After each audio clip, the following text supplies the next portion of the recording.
Good morning, ladies and gentlemen. Welcome back to the Shadow and Sun Show, and happy Hump Day. It's Wednesday. Got a big day ahead of us, but I thought I'd hang out with you guys for a little while, see what you guys are all doing out there in TV land. Uh, I am still working on my Dungeons and Lasers sewer tiles. Each of these right now that I'm working on are just the long pieces with clear water and a little bit of like sidewalk walkway. And these are in the clear plastic, which kind of wish I had some green ones. I thought I did, but I'll just have to lay these on top of some sort of green floor, like construction paper or something. Maybe even get a wild hair and paint it up kind of sewery looking with various greens and yellows so that it'll show through. What's up, James? You're freezing, huh? It's actually pretty toasty here. We've got Jackie's graduation ceremony later this evening, and a few chores around the house after this. Otherwise, just chilling. James L. informed me this morning that John Blanche passed away this morning or last night. A great artist from Games Workshop days back in the day. I still have a ton of his work in my old Games Workshop books, especially the Epic rule books and GW magazines. I think he really did his best work with Epic because it allowed him to draw massive scale battles with just enough detail to let you know that it was a gigantic battle.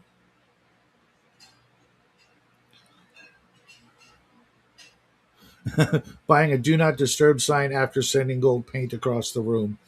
I hope that was an accident. We have Bloodworth joining us. He was kind enough to visit us yesterday, and I was in his game last night. Sort of game, sort of not really a game. Hey, how's it going? Hey, not too bad, man. How about you?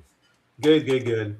Yeah, thanks a lot last night for just all the advice and tips. We hammered out quite a bit for that upcoming campaign, and I think that we're looking at a good combination of XP distribution and a little bit more work on my end on the front end, but it will certainly alleviate all of the need for doing calculations on the back end. Like after an adventure, having to sit there and do all those calculations. And the other thing that I just thought of was that when I determine like what the experience points are going to be, Mm-hmm. that is going to be experience points based on each individual player character. So it will just scale up. So when I look at a particular scene, let's say where it's there might be some traps in there might be some monsters in there might be some treasure in there, and I determined that scene is going to give 150 experience points, whether there's 5 characters in there or 10 characters in there, they're all getting 150 experience points. Mm-hmm. I don't have to sit there and come up with an experience point number and then divide by the number of players there. I can just say, this is how much I think it's going to be worth per participant. And that just goes across the board. Same thing with treasure, like coin treasure and that kind of stuff. It's like however many people are in there, that is going to set the amount that is actually given. So just scale it up with the number of players. I don't think it's going to be 10 players. It I never don't either. is. It'll probably be, I think fairly consistently, it'll probably be like 7 when all is said and done. Right? James L. has a great question here. People talk about gold and XP, but what about reputation? Reputation, I had a very simple reputation system that I was going to use anyway. Um, let's see. Let me pull that up. I covered all these things. If you, It's just been growing like over time. Let me get to my reputation here. So, and really all of a reputation is going to do is it's going to reflect on it's going to reflect on like reactions and those kinds of things. Where did I put the reputation? Ahoy Let's see. there, Sean. How you doing? I'm gonna Um, throw the link in just a second if you want to come and join us. Let me see. Where is reputation? I put reputation someplace. But what would you be looking for reputation to do for you? Let's ask that.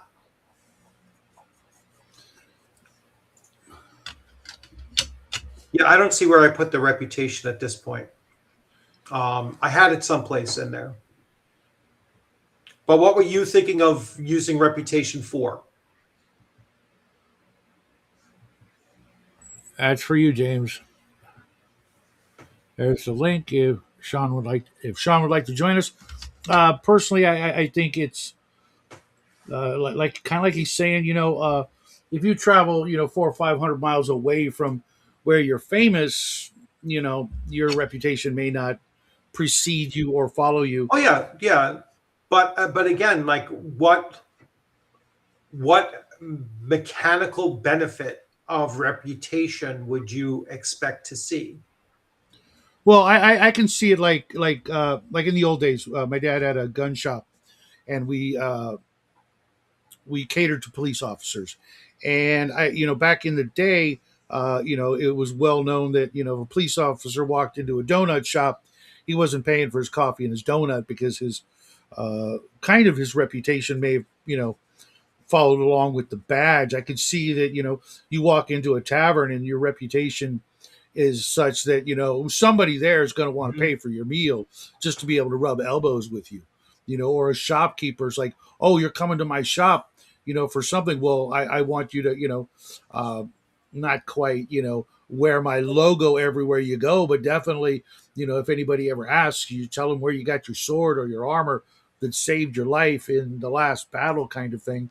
I think it would mostly uh, come across as discounts, bargains.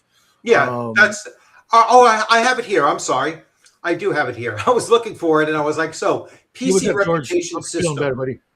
All right, and the PC reputation system is modeled very much after the reaction system, right?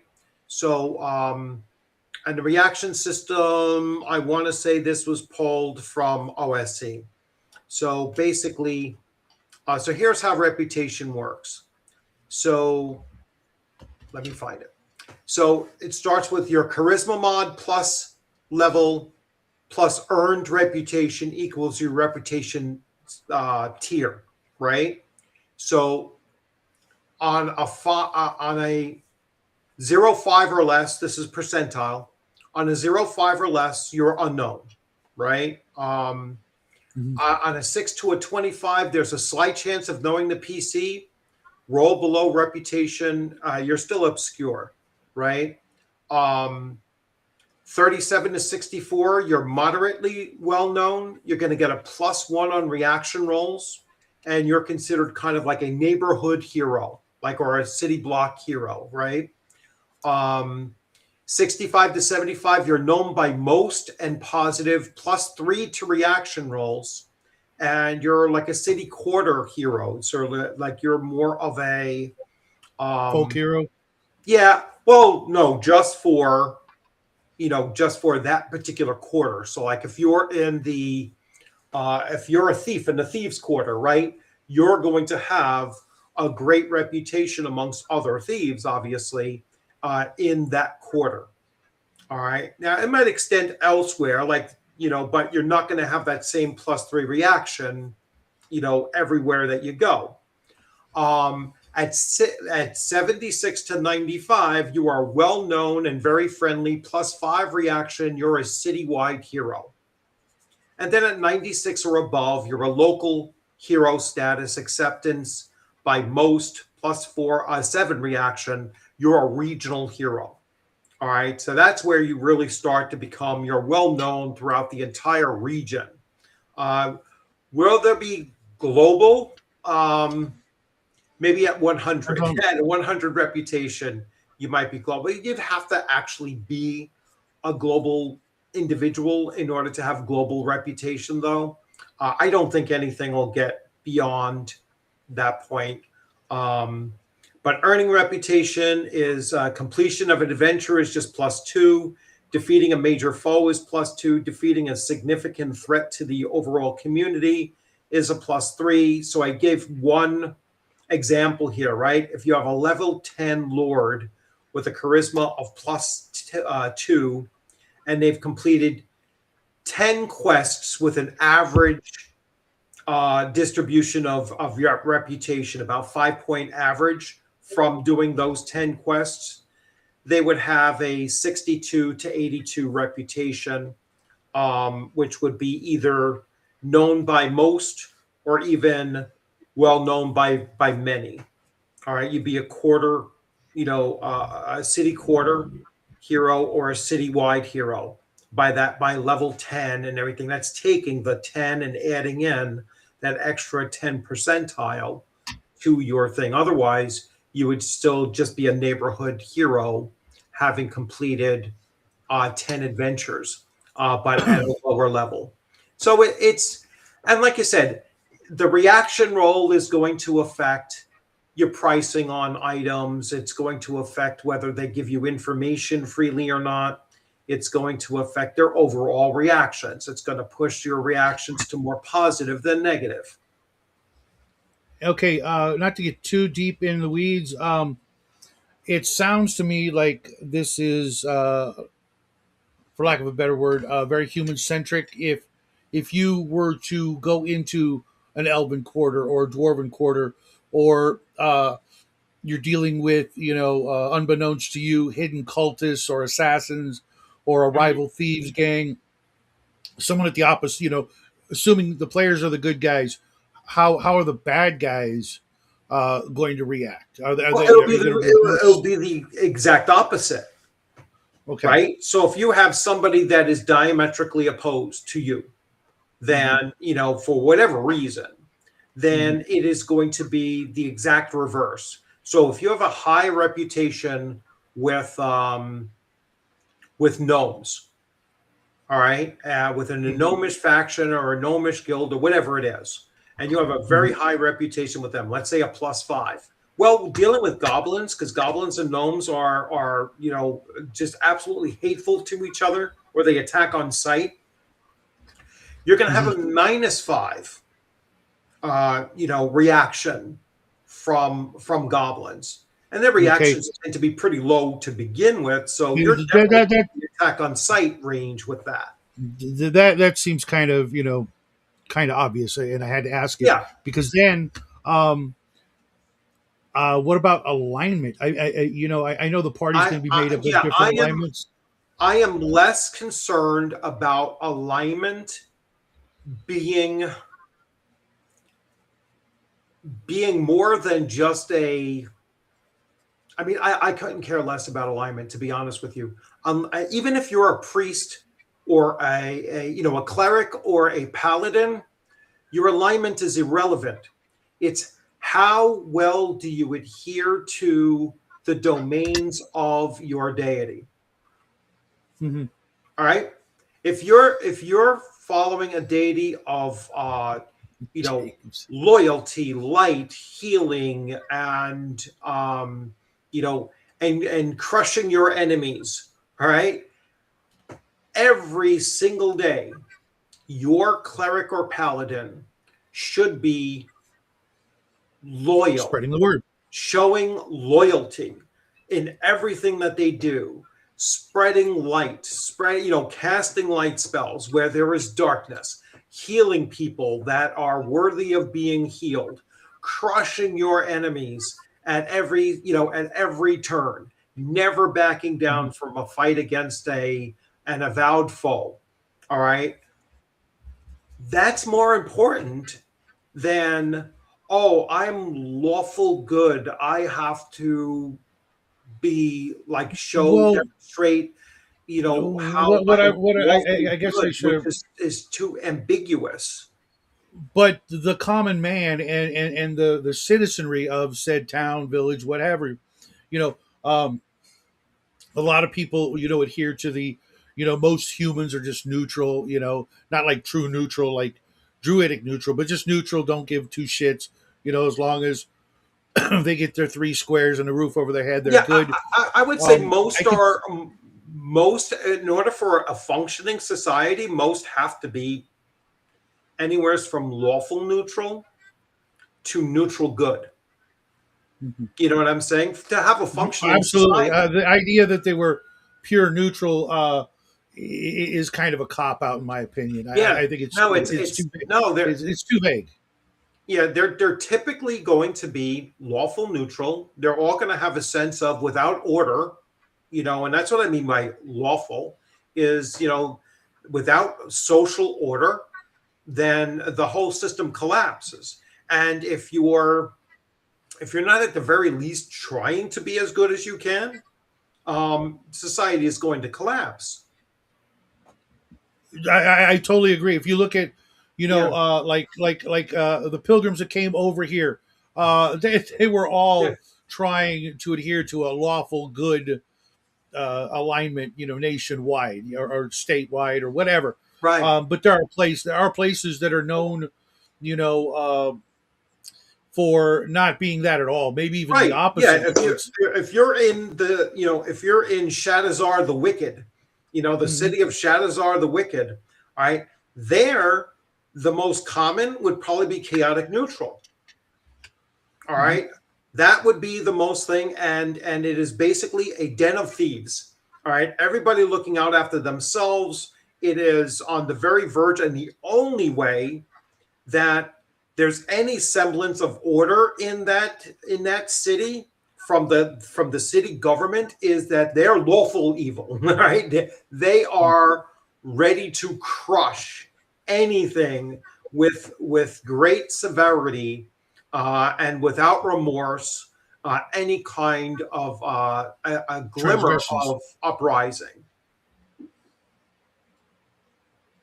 Yeah, the only government structure that can contain chaotic neutral is lawful evil. I don't know. I suppose you could maybe through showing folks the error of their ways and how if everybody gets along and works together, you could benefit. And I could see how you could, Yeah, potentially turn some chaotic neutrals. you But might I could turn also some, see but you're not gonna overturn. You can put, like I the said, majority. you could put a chaotic, a lawful good king on the throne of Shadazar, and they'll assassinate his ass before he makes any significant change. Because he Possibly won't be willing he won't be willing to do bend the things that a lawful evil would be willing or to do. look the other way, I should say. Oh, no, he wouldn't be. Yeah, well, He no, would be he would try to a keep lawful on good. trying Wouldn't he? to He wouldn't appeal. be able to look the other way. Yeah, he He would won't be see able to look the other this. way. He won't be able to. He'll continue to try to appeal to their better nature, which they may not have a better nature, and so he will fail, and eventually they'll assassinate him. All right. Meanwhile, a lawful evil will say, "All right, who's the leaders that are running this? Opposition to my rule. All right, let's round them, their families, and their friends up, and we're gonna execute them all, in plain view of everybody. And if anybody chirps about it in a negative way, we'll do the same thing They're to them. next. They're They'll next. basically run, the Saddam Hussein, way of running a government. All right, and that's how I was that's thinking how Stalin, but okay. that's how we kept everyone, freaking contained. And James asks, so what is your system called, DM Bloodworth? It sounds thoughtful. What do you mean? What system? Well, what is your system called? Because it sounds like you've created a system from the ground up, and I totally actually see that from having spoken with you multiple No, times it's about. not a system. It's just basically taking. It's basically home brewing, or house ruling alignment. It's basically Well, no, looking at it I think he and means all the other stuff as well, because you have all the home. other stuff is piecemeal from things that I have taken from various systems and put them together, right? So mashing it up. So I call this upcoming campaign my Greyhawk campaign. Even though its core is Castles and Crusades, there are a number of systems that I'm pulling from OSE, from Shadow Dark, from Adventures Dark and Deep, from Hyperborea Third Edition. There's resources coming from directly from Dragon Magazine AD&D. or the other Greyhawk, publications that are out there. And I'm just taking it from years of experience of running and looking at different game systems and saying, oh, I like this, I don't like that, I'm getting rid of this. There's many parts. I actually debated shifting away from Castles and Crusades and going to a different system, but I absolutely love the siege engine of Castles and Crusades, and I see no reason not to use that. You know, I developed my own. Critical hits and fumbles system because I mean, basically from just running with you guys, Mhm. you don't really like the ones that are in Castles and Crusades. It was a little bit too brutal, and based on that experience, I could also see that there's no choice in the option one. There's no. I want to give the players the choice of well, what does my critical hit look like beyond just I do max damage of the first die roll, but what's the rest? What's my choices within that? And so that's why I've included that as well. So now you'll have a choice. Well, I'm going to do max. If I'm hitting with the short sword, right? So I'm doing a D6. I did a critical. So now I did 6 points, and then what else do I want? Do I want a second attack? Then that's the other element that I get to choose. Do I want to knock the opponent down and now they're prone for the remainder of that round, which may take their action out? So it might be the best way to delay them from their action. Do I want to? Do I want to instead? I forget what the third option was. There was a third option there, but you have at least three options to go with that. Same thing with spells. So your spells can critical hit on your spells. Now we're not rolling because I learned from that system too. We're not rolling to be successful with magic. All right. Jeez, I I'm sorry, still guys. I wanted missed. to limit the magic a little bit, but Welcome, not to the same Sean. extent Welcome, of James. others. Other systems do it. Okay, real quick. Howdy, Yeah. Sean and James. James L had two things I needed to go over. I imagine chaotic neutral is still going to be rational. No, they're freaking insane. Anybody who's run with more than one Well, chaotic neutral they're. I character mean, knows they're freaking. no, they're not insane. It, it, I mean, Conan was chaotic neutral. Chaotic neutral no, doesn't I mean, exist in no. Hyperborea. I'm referring to players who play chaotic neutral alignments, not anything else. I almost always play chaotic neutral alignment. Most Every one of players my do, feats even if they haven't were chosen chaotic chaotic neutral. neutral.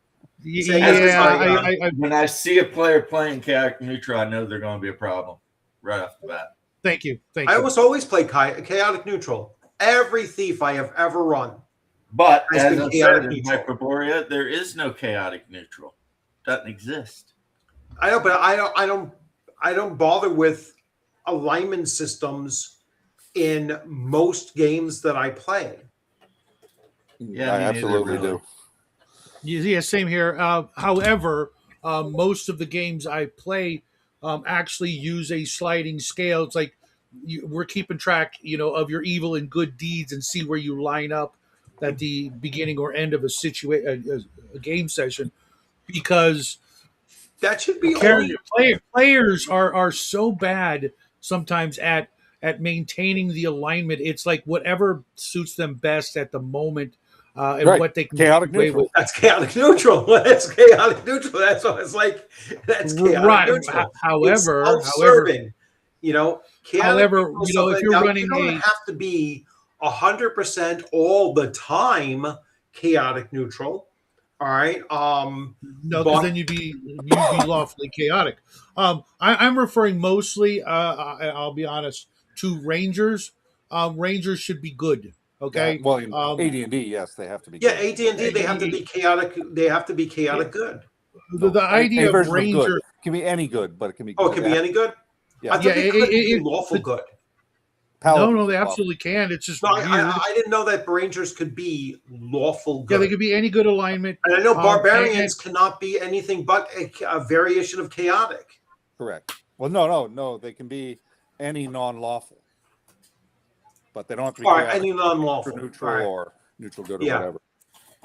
And like with Rangers, I find that, hey, Squirrel, the title kind of implies a guardian of the forest. It kind of, not necessarily, because Yeah. you can have people. I have met many woodsmen that were messed up in the head and not good, but they knew all the stuff.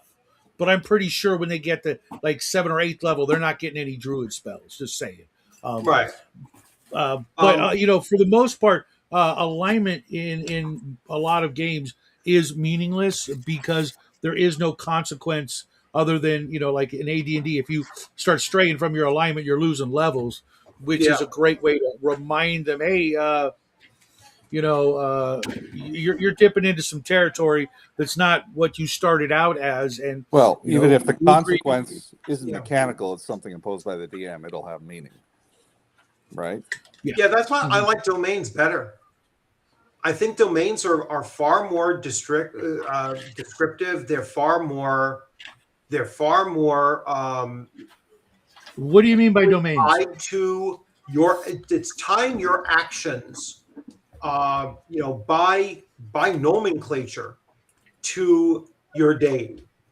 So again, if your deity is the god of healing and nature and blah blah blah blah blah, then you are demonstrating that through your actions. You're healing. You're a guardian of nature. You're doing these various things on a fairly regular basis. And I've even been stricter in that. Like if you go a lapse of time without doing it, that certainly based on it's your fun, it's level, funny. you're going to lose your ability to cast spells that next day until you atone for having strayed from the path.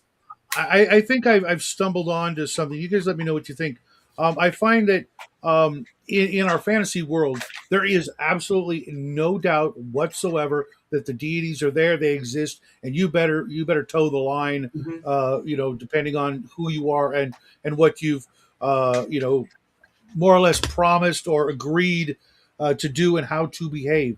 But the player characters tend to be, very. I'm just going to say, for the most part, non-religious. Your results may, your mileage may vary depending on the That's group. my experience too. But They have no concept of what it would be like to have a faith that isn't even a faith. It's just a fact. You live in a world where you screw up and you might get a lightning bolt raining down on you because your deity just got pissed off because you did something heinous. Whereas in the real world, players know that they can go out and do anything and nothing's going to happen. Well, what's great is it's funny is players who aren't playing religious types, who aren't playing clerics, you're just a bog standard fighter or a thief. They can get away with it. But when players who are playing the clerics and the paladins ignore their religious duties and faiths, it's like they're the funny ones. But that's a player mentality. They're just going to take characters for the powers so that they can have the game. Many players won't consider the role playing aspect of that, and that's where that comes from. Right, because they live in a world that doesn't enforce it. If we were playing 200 years ago, it would be probably a different thing, and you probably have fewer people playing evil characters because the stigma would follow them outside the game. But now we live in a society where there's huge groups that advocate for no alignment, and everybody could just be whatever they want to be, and that's just not realistic in most fantasy worlds that we're familiar with, where there are codes of conduct and consequences for your actions, which seems to be a four-letter word these days as well. I don't know if James was gonna jump in. About which James, were you gonna say particular something thing? or say again? I don't know. I guess I could say Shadow. You have to remember that there were entire empires existing upon the earth we would consider evil by any definition. So the Sure. idea that Yeah, there could absolutely. be a D&D campaign where everyone in it is evil is also completely believable. Yeah. Sometimes people get hung up on, rest his soul, Tolkien's idea of fantasy, which is not the only idea of fantasy. Sure. Now, in Heresy, James. That's heresy. You take it back. in Sword and Sandals, damn it. Oh, there Yeah, it is. I'm back again. In Sword and There's no Sandals, morality schlocky whatsoever. We kind know. of games like what I play. There's no morality Conan whatsoever. 1 would be neutral because you don't need chaotic neutral and lawful neutral. Neutral covers them both. And, you got people worshiping hairy toads. So, I mean, it's like whatever. I don't agree with you on the lack of the need of lawful and chaotic neutral. They both have a purpose and they both have a very distinct point of view. But yeah, neutral neutral throws people off a lot. But I think what's important is to have, I mean, as a DM, you got to have your perspective, because the players are going to be playing in your world, so your perspective will guide this. And it's got to be solid on in terms of what players can expect that they have to honor if they're playing an alignment. Like I give you a perfect example. In my AD&D game, because of my own personal beliefs, I believe that raising zombies and skeletons and things like that is evil.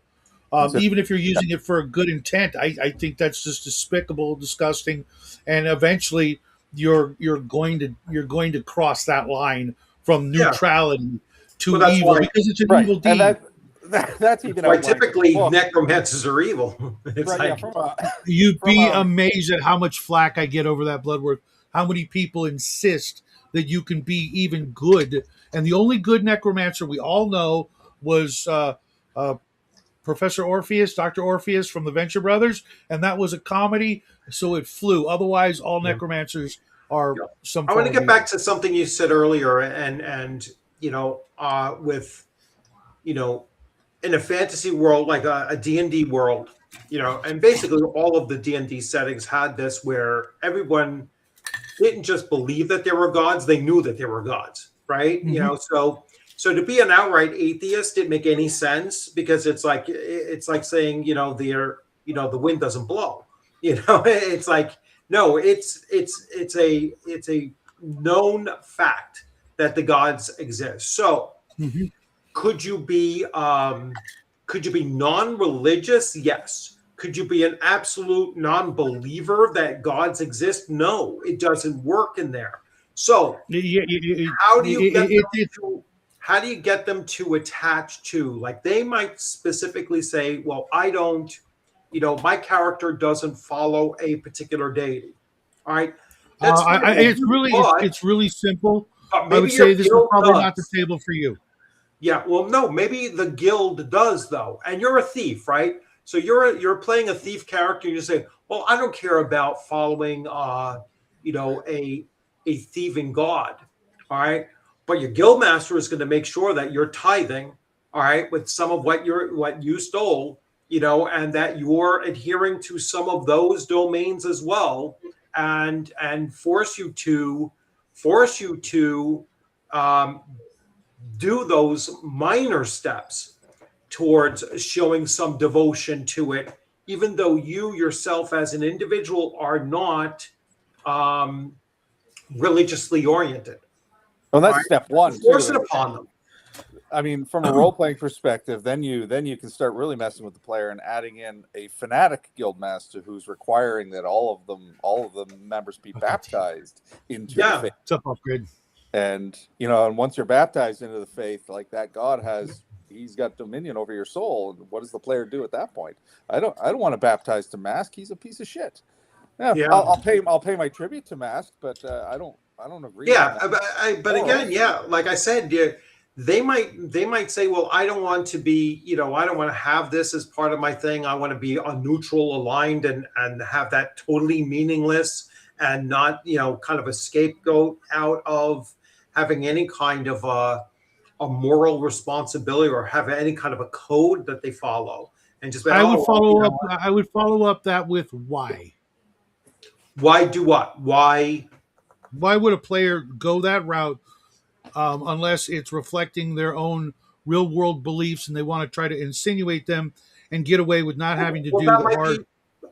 That might be exactly why. That's a valid reason. Sometimes you don't want to play something complex. It's like, this is me. This is my avatar in the game. I'm doing what I don't want to be the guy who is completely opposite. But that's a person that just says, let me know when I have to roll the dice.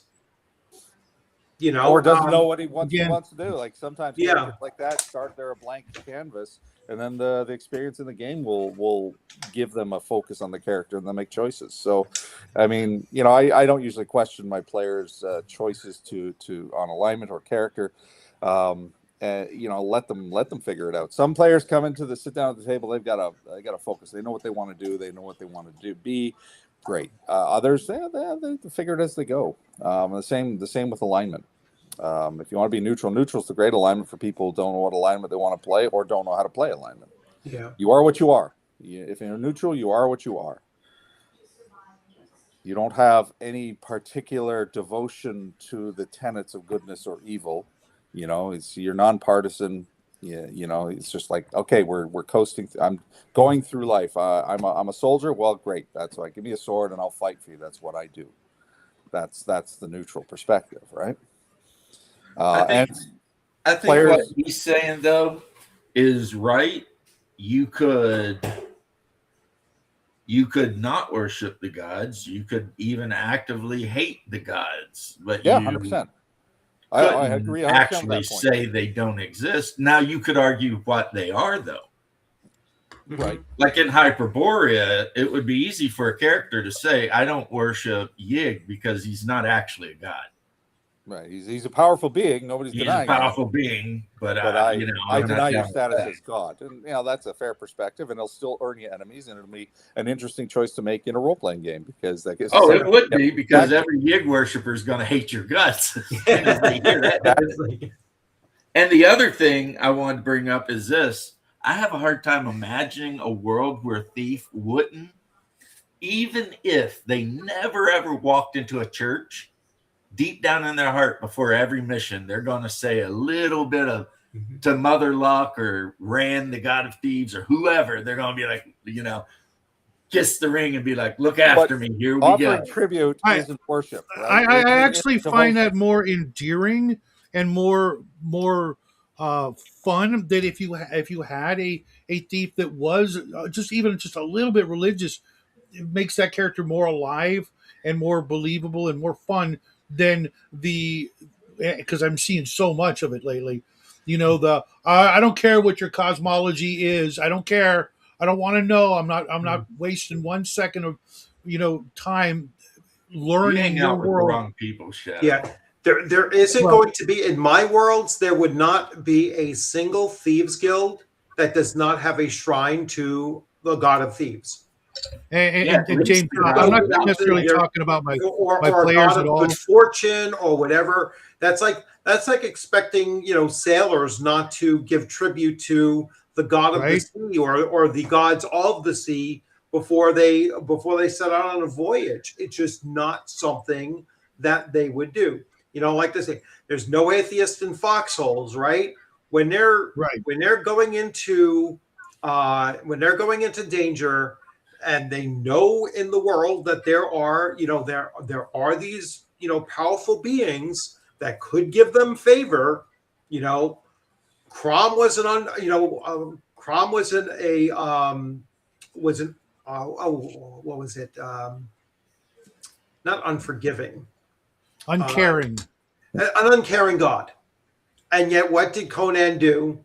In the he And prayed. if you do not to listen, to hell with you. Yeah, he prayed to him. He says, hey, all I want you to do is remember that two stood against many. All right. That was still a prayer, right? No matter how he tried to couch it, it was still a prayer. And so that's all that he wanted, was just to Well, achieve somebody must have that. been I use an old listening. term, right? He was looking to achieve a rite, all right, which is the ancient Greek, philosophy of what is a true warrior, a true hero. All right. And so that's what he was doing. So it's not a, What's up, Dean? What's up, Chris? it's not like there were churches to Crom, they're totally absent. Yes, there were. They were never called be a church battlefields. or a shrine to Crom. They were Right. battlefields. Yeah, Well- it was. Yeah, the battlefield was it. There were various codes that they followed, or like virtues. If you're looking like, the 9 noble virtues, right? There's no church for that. There's no, there's no shrine. There might be congregations to that, but there's no church to that. They're just people that follow those 9 noble virtues. All right, See- and that's all that they are. The funny thing about bringing Conan up, especially in the as you have, is his prayer worked. Yeah, Valeria came back. Valeria came back from Valhalla to save Yeah. him. So, I mean, of course, I never thought about that until just this second, because I just thought she came back because she loved him. I mean, But I'm you Well, are how do you right. part of know? it How do you too. know what it was? It could have been either or. It could have just been in Could have Conan's been both. head, and No. Because she was all Valkyrie'd out when she come back. mhm. So, and she did cut, what's his name? Was that, Across the eyes, yeah. yeah, she did cut him. He was bleeding. That was Rexor. always left kind of like in a mystery. You don't know if Conan actually cut him, and it was just all in his delirium. On the That's verge what's of great about the losing. movie. It's open to whatever interpretation. Yeah, Right. Rexor himself has came to me, the king. imagine the Reformed Church of Crom. The lions ate him. Crom, I actually have been reading about this a little bit, believes that he gives you everything you need to survive, so don't ask him for anything else. Right. Yeah. And that's it. When you're born, he gives you the gifts you need to do whatever you need to do. And if you pray to him too much, he might actually curse you. Oh, where are you getting this from? No, it's just from like an interpretation of. No, I'm just asking James. Dark, whatever, half off. Okay. He does a whole like hour-long video about every single god in Hyperborea. Didn't he pass away though? He did, but the videos didn't. Okay. And that's Who? unfortunately that he did, because he did the best Yeah. Conan No, stuff. who ever. does did. the Well, he did. videos? Huh? Who does the videos? Grimdark Half Off. Oh, I'm not. He It was does a good channel. It was a really good he channel. does One of the long-form best. videos on everything about Conan. He's got a video like every nation, every god, I was thinking every about that, Chris. Benny from the Mummy movie Mummy, had that necklace of every He did. trinket charm. He did. He's your great chaotic neutral. Actually, he'd be evil, but he's just See, he's in the Hyperborea, in the he moment, would just in the be way neutral. He could be Because he's neutral, just but looking out for himself. But what a great character he was, though, right? yep. I mean, I can't really think of like another character that was just like him. You know what I mean? And somehow they made this despicable weasel incredibly memorable. Kind of endearing, even. Yeah, he's coming Yeah. back for the new Mummy movie. They're bringing him back, all the cast. Nice. Even Brendan Fraser.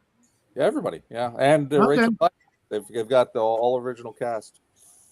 Well, Oh. Brendan Fraser's in a recent movie where he's playing Eisenhower, I think. And it's his job to decide whether to push D-Day on the What's day up, or Owen? to wait. Oh, it's not Eisenhower versus the Mummy? Oh, that would be interesting. Oh, I would pay to see that.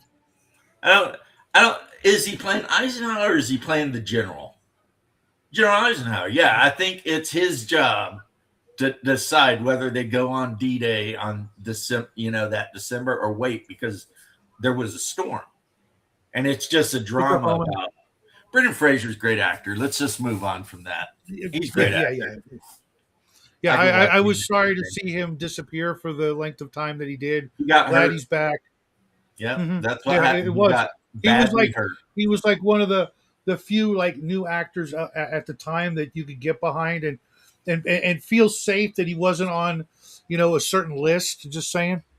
You worry too much about certain things, but he was great. And it was my job. So I'm gonna start getting ready for work.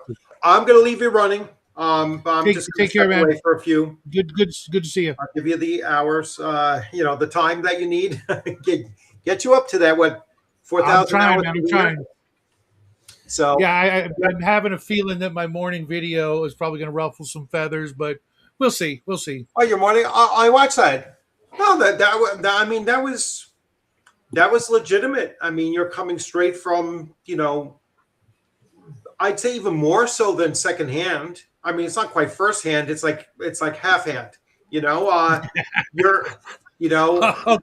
take it. It's like it's certainly not secondhand. When you're experiencing it with your own family and just immediate family and growing up with that.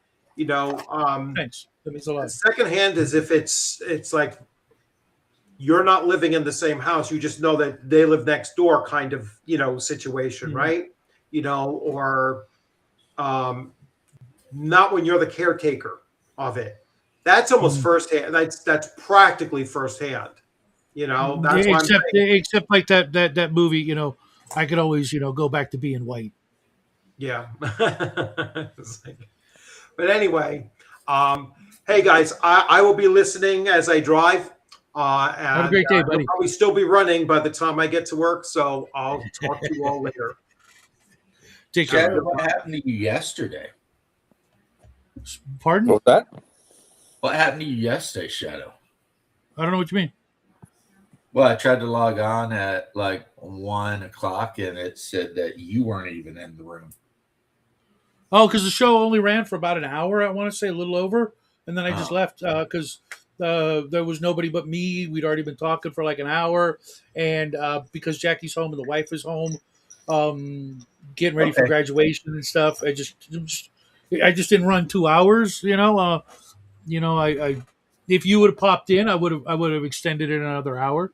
Just saying, but I must have just missed you then, because I popped in and I'm sitting there waiting and then I'm so sorry. And then it's and then I looked and I squinted and it said host is not in the studio. What? And then I went and double checked and it said, but he's running today. And then I went back and I finally said, well, okay, guess it's not happening. But okay, cool. Good. Everybody's saying hi to one another. Love that. If you ever get seriously ill, record and queue up a bunch of YouTube videos to mess with Normie. Lifestyles. I'm way ahead of you, man. I've got videos, not just for you guys to make you wonder if I'm really gone, but for Jackie, I got videos timed so that like on his birthday, it'll be like, hey, sport, thinking about you. I've been dead for like 3 years. That is cruel. Maybe not. Nah. That's not necessary. Nah. You've had somebody that you cared about who's died. A few years later, you see a new message from them. I know that can be cruel or it could be appreciated. You never know. Well, if they're still alive, that's cruel. If they're past, then it's cool. Thanks, James. Yeah. It's just I was watching Double D, and he was yesterday, I guess, or the day before, I forget. And there was that girl who was talking about making, wheelchair accessible dungeons and all this Oh, crap. the And Armist or whatever. Yeah. I'm just like, you need to spend a freaking day in one of them things, and you will never talk like that ever again because it's so stupid and so Honestly, insulting and so. well, I wouldn't necessarily do that deliberately. You can argue the logic of a dungeon that happens to be wheelchair accessible because people who build mega dungeons would want the passages to be smooth enough for carts to Sure, transport sure, past sure. goods. Therefore, it would be wheelchair accessible by virtue of the design because you want to be able to move goods via their cart. To a point, but there would still be stairs. Um, I know this whole combat wheelchair thing. It's like, as far as I'm concerned, if the players want to do that, by all means. But I'm not redesigning a dungeon to accommodate the character with the combat wheelchair. You're Well, why would there be anybody as an adventurer in a wheelchair to begin with? Those people usually, back in the day, if you were really like in a wheelchair in the Middle Ages, you were going to die in about a week, anyways. Um, well. Again, and it could be a and if long-term not, campaign, and one of the established characters, they suffered a grievous injury, and now they got their back broken or whatever, and they can't walk. You know, well, how many hit points damage was it? And couldn't a cure serious take care of it, or a cure disease, or I even a think the big heal or thing something? a is heal, but what if you can't afford that? What do you know? Well, I don't know that it would You don't have access to necessarily that. be. I don't know why it would be any different than a broken arm to the spell. I think we put a lot of, emphasis and weight on that really debilitating thing. But if you broke three legs and an arm, um, and you took 27 points of damage and you got healed 27 points of damage, I'd say okay, you're healed. Well, it really boils down to what the DM is adjudicating in terms of that damage. Like Mhm. I've considered putting in critical injury charts where, okay, this is your lingering effect. Oh, look, your back is broken and you can't walk anymore, right? Mhm. And if And that's the again, case, then so be it. But yes, in terms of what you're saying, like, oh, I want to be my new character is going to be X character, and he was a soldier, but he had his back broken, so he's in a wheelchair. But I got a combat wheelchair, and then we're going adventuring. It's like, well, fine, do that, but good luck traveling in the wilderness. you know, um, you can play whatever character you want, but I'm not changing the world to accommodate your character, right? mhm. I And even then, personally you feel got to like wonder the we made a motivation mistake, behind that. guys. Sorry, you guys were talking Pardon, about. James? I'm sorry, Shadow. Go first, and then I'll finish. No, I didn't hear what I said. I just said I didn't hear what you said. Oh, I personally think we made a mistake when it comes to the wheelchair at all. We should have just laughed and went on with our lives. Yeah, I'm not going to agree on that. I get it though. I get it. Because I've seen it all. it don't And affect you. It doesn't affect me. And I'm not arguing we should just let things go that don't affect us. I'm saying, yes, I think it's the stupidest shit ever. But I'm Oh, you're not going to talking worry combat about it. wheelchair. I thought from what you were talking about real wheelchairs in real life. I'm like, yeah, I'm not getting behind What? that. No, No. my brother had to be in one. Yeah. That sucks. Okay. But like Well, in game, I'm in game mode right now. I'm Yeah, not even okay. thinking about real life, right? so long as we're on the same page. The whole wheelchair thing in game, it's dumb, but I'm not going to waste not even one brain cell worrying. well, see, in addition to my experience and my education in psychology, I understand that the reason a person would want to do that from the get go is a deeply troubling, deeply messed up person that deeply desires extra sympathy, even at the damn gaming table. I got no patience for that. Yeah, that's There's entirely no possible. There are going to be people like that. But I find a like new Shadow, table. or like Find a James, new I just fucking sort of table. take a step Lose my back. number. I will react to it as I will at my table, but I'm not going to tell somebody at their table how they want to do it. If you want to have a whole adventuring crew in wheelchairs and that's your game, then if you're having fun, then you're having fun. But yeah, somebody comes to my table and says, "Well, you have to accommodate my character choice." Like you accommodate this. You're playing the game that I'm laying out. I run the game I want to play. That is the bottom line. And I encourage other DMs and other players to run the game they want to play. The people in my games get that, and they, I've had people leave because our game styles don't mesh. So that's fair. That's All good. going to happen more often than not. It's going to happen. You know, Yeah. no, I mean literally more often than not. The idea that you're going to create a game that everybody you ever meet is going to just, go lose their mind to be in your game is ridiculous. There are a lot of games out there that are insanely popular until they get the book home and then they start changing it instantly. If you've got a game like I do, I have my Sunday high seas adventure game, been running like 2.5 years, almost 3 now. I was amazed that I got any players at all because I know how terrified player characters are of the open waters. We're all going to drown. I can't wear my armor. Blah blah blah. No one else is wearing armor either. What's the problem? You're all going to be running around in maybe leather armor. That means you hit even better. You know what I mean? Sure, they might hit you better, but you're going to hit better. Come on, it's actually better for you as a player if nobody's wearing armor, right? Just saying. But the idea that every game is going to work for everybody is just not unrealistic. Be grateful for the players that you do get that stick around. They could do so many things with their time these days. Which is a battle we're going to be fighting. Until our last breath at the gaming table is bringing people to the table and away from these things. That lure is getting stronger by the minute. For people. I don't know what you're talking about. To play online, to be online, to stuff like this. Even I can seriously see an absolute end to this hobby the way we know it within my son's lifetime, if not sooner. 20 years tops, and nobody will be reading books. If things keep going the way they go, it'll all be, the latest book is out. Oh, yeah, I know. I'm reading it now. You know what I mean? It's cheaper. Trends It tend makes to be more cyclical. sense. I see the trend is going that way for sure, but I don't think books will ever be completely gone. People go back to them. There's a tactile quality to books that once you discover, it's hard to give up. Honestly, I think but it's more insidious than that. I think that you guys both watched Firefly, right? Yep.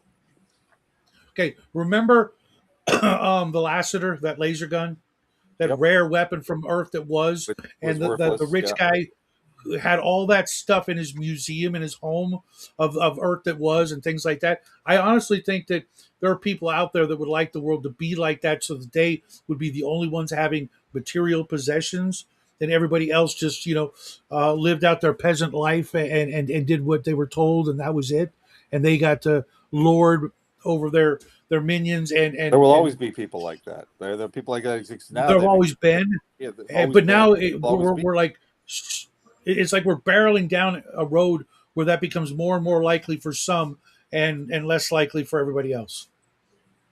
No, again, history repeats itself. Once those people with the haves take too much, the have-nots will be eating those people. So I don't think so. I wish I had that optimism, but I really do see people being indoctrinated into the digital age and not caring and being happier with their digital vices or being plugged in, and their dopamine. Human nature is human nature. Eventually, you no matter how docile you are, you get to a breaking point. And I hope you're right. I hope you're right. What's up, Cold Iron? George asks, "What's on your hat?" James. The Sagwa.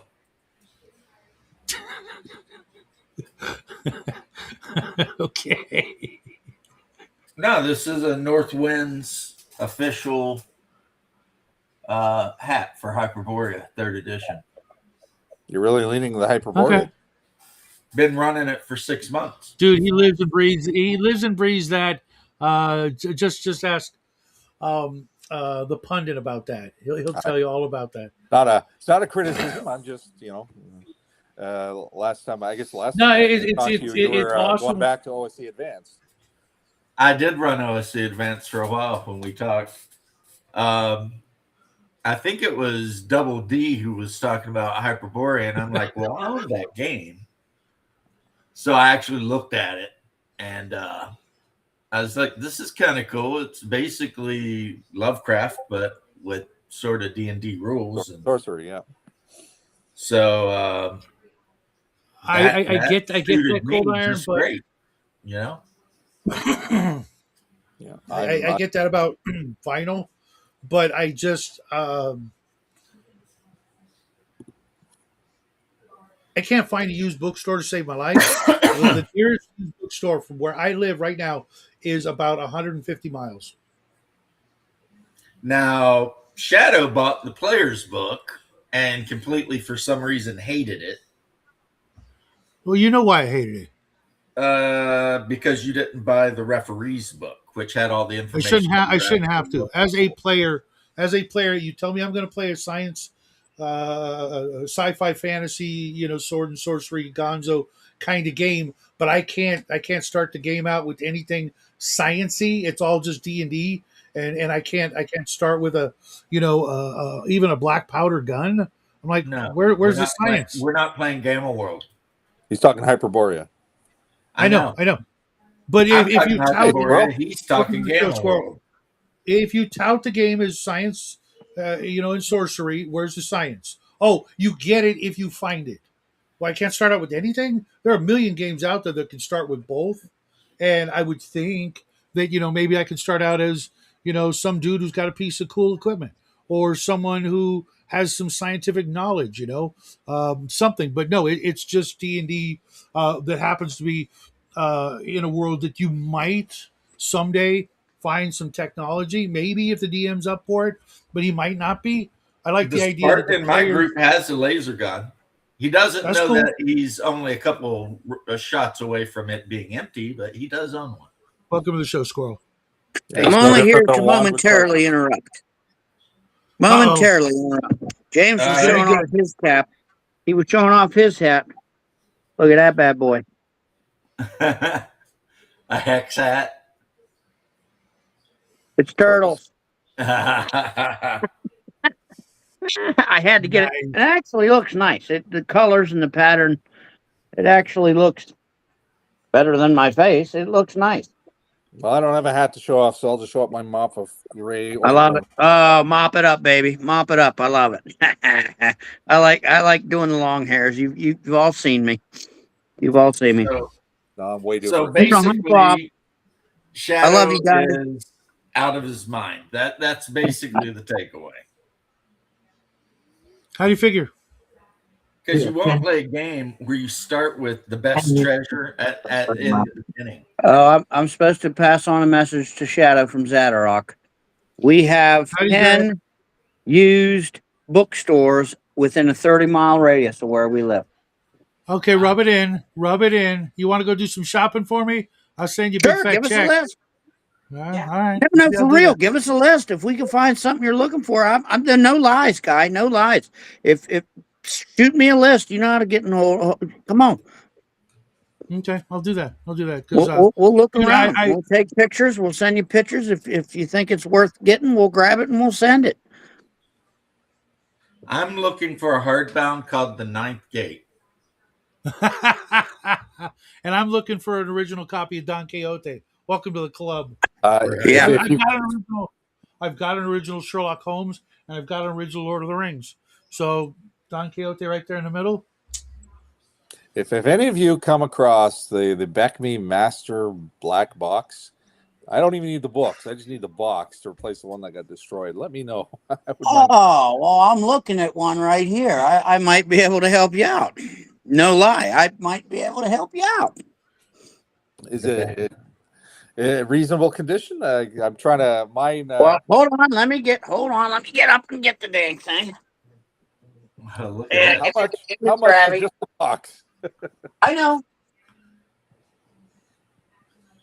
Do you legitimately have an empty Black Master's box? That'd be pretty funny. Hold on, let me get my No, stool. I have a shelf of honor in the living room that it's basically hangs from the ceiling. High up, you just can't walk up and I grab something. believe there is, George. Yeah, see if you move near Macon, Georgia, Cold Iron said they got plenty of good. And a squirrel is a peaky blinder confirmed. Oh yeah, because of the hat. Yeah, The Peaky Ninja Turtle. Peaky Bender or whatever. I never read Let me show Sword you of here. Shannara, but I was in a parody game called The Sword of Shannara back in the early 1980s. It was I love hysterical. Shanana. Shanana did some good stuff. They did. The game was hysterical. I think I killed Bowser in the end, but it was still a fun game. What? There you go, man. Bowser was the best. How could you kill Bowser? That's Because a I was mighty like 30 14. bucks. You're evil. No, It's got I some got better. creases and crinkles, but I mean, it's the edges are good. Marvelous. I mean, There's one bit of tape here because it's yep. old, of course. It's Well, 40 I'll years private old, message isn't it? you. We can talk. I mean, I wouldn't mind acquiring that if you're willing to give it up. If you want to keep it, you need to keep it. Then that's fine. But We'll keep in touch. We're on Oh, Discords and Dean, you're not wrong. we have our interaction on Discord. So my story about the box sets is I started with the red box and I bought all the ones up to Immortals as a kid in the 80s, and then as I outgrew basic D&D, my sister's boyfriend at the time, who was 16, wanted to get into D&D, so I gave him all of my Beckme stuff so he could get into it. And he later impregnated my sister and then took off. So yeah, what happened was, and of course my niece grew up, and hey, then you got to be reconnected one with hell him of a again. cool uncle. Well, she reconnected. My niece reconnected when she was around 12, 13, and then got introduced to that whole side of the family. So he came back into the circle after a while. And now he was young, but he passed away a couple of years ago. When my niece went to his place to go through his stuff, she found all these old Beckme sets. So she brought me back my Beckme sets, but Wow. the master box was destroyed; it was gone. And though the books they're sitting in the companion box, but so I was like, oh, I see if I can get one of the boxes, and then replace that and then put them back on the shelf. But I got all my original. Well, not the Immortals. Immortals I sold to somebody else. I only gave them the 4 core. That's the only version I kept. The Immortals. It's my favorite. I love it. I absolutely love it. Yeah, it was one of those things that, from a Beckme perspective, I was like, yeah, we got to do a campaign where we get to Immortals, and then, but to do it from level 1, honestly, and going up to Immortals, like, oh my god, how many years is that, right? Oh, absolutely. And to be honest, I never owned any of the other versions. I just bought Immortals because it said that on it. I'm like, yeah, I want to do that. I got players on their way. See if I can make it work. I did. I actually have run several games where I just start out as a god. Let's do that. Sure, Right. no problem. Yeah, that's basically what you're going to do. Running. But it would be interesting to run that campaign. Yeah, you level can't 1 to guarantee that. 36. If it happens, Well, one of the paths to immortality is you literally have to go back and start at level 1 again and get back to 36. It's like, how long would that fucking take if you're doing it honestly, not cheating? Oh, here's the XP, here, jump 5 levels. Here's the XP, jump another 5. Yeah, it's like, yeah, oh my god, that would be forever. I applaud anybody who could do it, who spends the 30 years it would take to do it. But yeah, that's. What's so funny, James? The guy left his sister but kept the D&D. Well, yeah, he kept the books. Yeah, he when my sister found out she was pregnant, it was like he panicked. He was a 17-year-old kid, right? And he panicked and he was given the option for either part of the kid's life or you're out, and it's like, so he chose the out. But You're not wrong, Dean. Actually, there was one. I had one. I think I'd kept the kid and left the games. I'm that way. We kept the kids. So. I mean, I haven't seen your sister, so I'm just talking out of school here. But I would have kept both. Well, it's a game. You can press pause yeah, at you any could have moment you kept need both. to. That's what I'm saying. Yeah, I'm right there with you, Squirrel.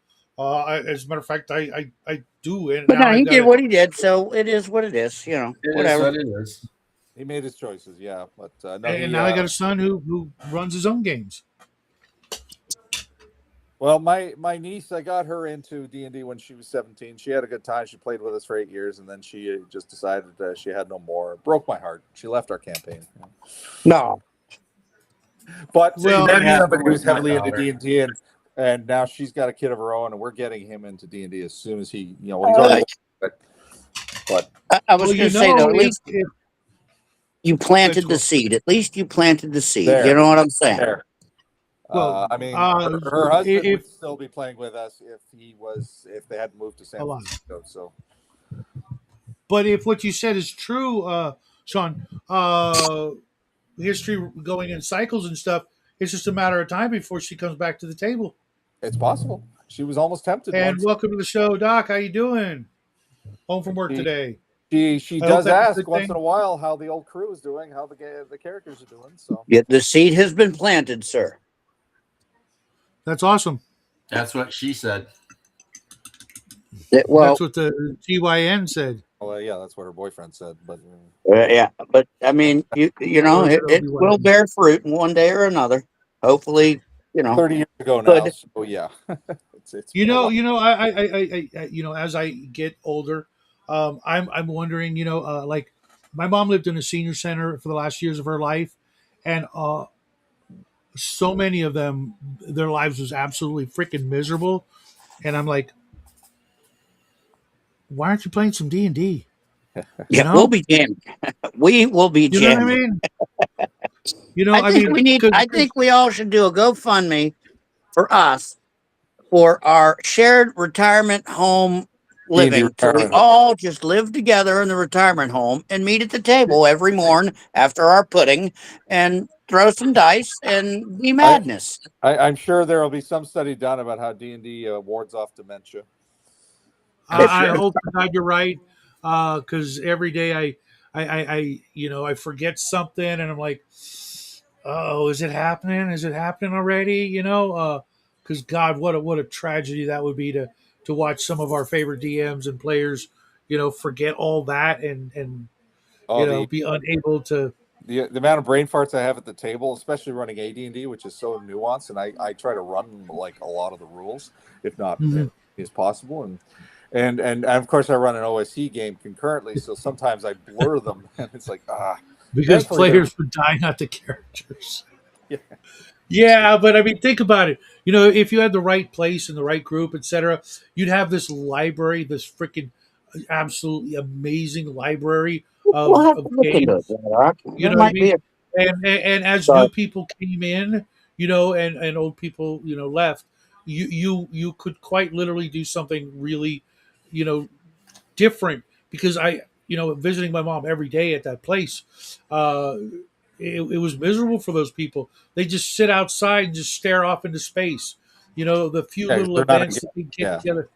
Even aside from mental decline, they're not engaged. It's engagement. No one's visiting them. They're completely forgotten and abandoned. Just waiting for someone to come visit and talk to. And if like me, I would talk to them, and then we would be there for an hour. My mom was like, I thought you were going to be here at such and such. Like, oh, I've been here, but I was talking to Mrs. Murphy, about this, and she's like, oh, okay, because they got no one to talk to. They sit and watch TV and just waste away until the end. But I mean, imagine that rec room, with 8 different tables, they're all playing D&D. It's like, hey, I need the Unearthed Arcana, that would be freaking. Fun story though. My AD&D game, 3 of them are retirees who are nearing 70s. So I'm not far from that dream. How old are you, son? That's what I'm saying. We're getting up there, guys. We need to plant this seed and start. Hopefully we can. That would be fun. I bet this is Owen, the youngest of us all, right? No, it's Dean, even younger. Hey, what's up, Dean? Okay, I'm glad to know I'm the second youngest here. Anyway, Hi, Dean. and hey, and yeah, dementia is not fun. I had 2 grandparents that went to it. I can't even No, it's imagine horrible. anything worse. My step grandmother, because my original grandmother passed away early on. Um, she forgot everybody and everything, and it was God. It was so tragic. She was so full of life when I knew her, and then one day didn't know who the hell I was. Are you sure she was not fake? You're funny. You're funny. You're funny. Yeah, exactly, Owen. I mean, had I thought about it at the time and had the ability to do so, because my collection was minuscule and etc. You know, I imagine it would be really really hard to teach new seniors to game, but seniors that were already familiar playing, that would draw so many people into the room. You know what I mean? Because the staff would be like, why are they having such a good time? This is crazy. We just want a peaceful, easy job. And now they're throwing dice across the room. And, The staff would come in. We got to break this shit up.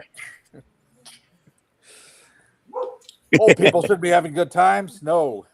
No. As long as it's not like prison where like they consider anything used with dice as gambling. Right. I think you can well, get that's away why with that's it. why you've got to get. That's why you've got to start out with a staff, and maybe even like Squirrel said, start from the ground up. Pitch in, You need an crowdfund. administrative staff. Yeah, they would know what they're looking at, not just some rube. Well, not only per se. that, but I mean, What are they doing with I these dice? not to get all culty, but if you built it from the ground up, that would cater to this to keep their minds sharp, as maybe even get funding as an experiment, Yeah, to do a just to have study, the to see seeds what would planted.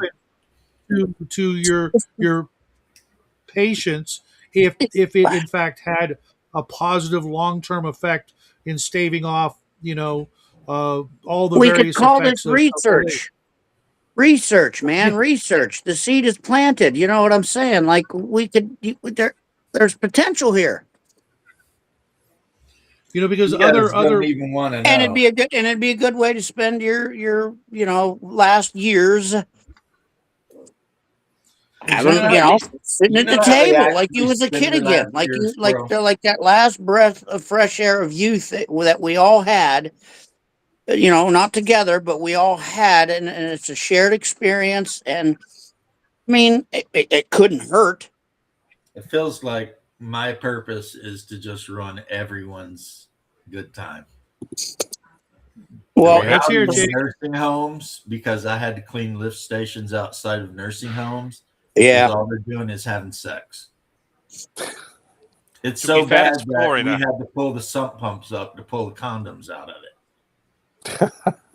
At least you look at the villages in Florida, which is an old folks home, 65 plus, the highest concentration of STDs in the world.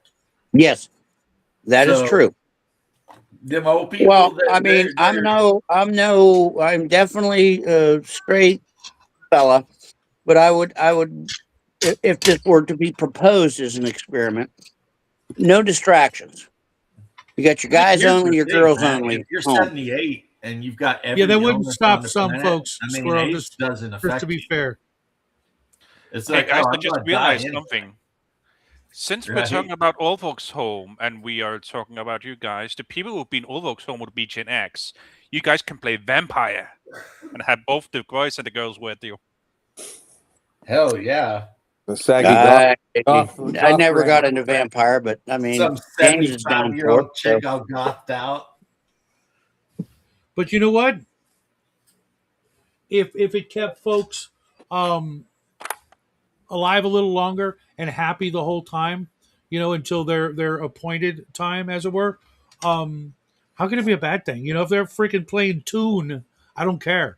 They're playing freaking Boot Hill or they're playing Vampire the Masquerade.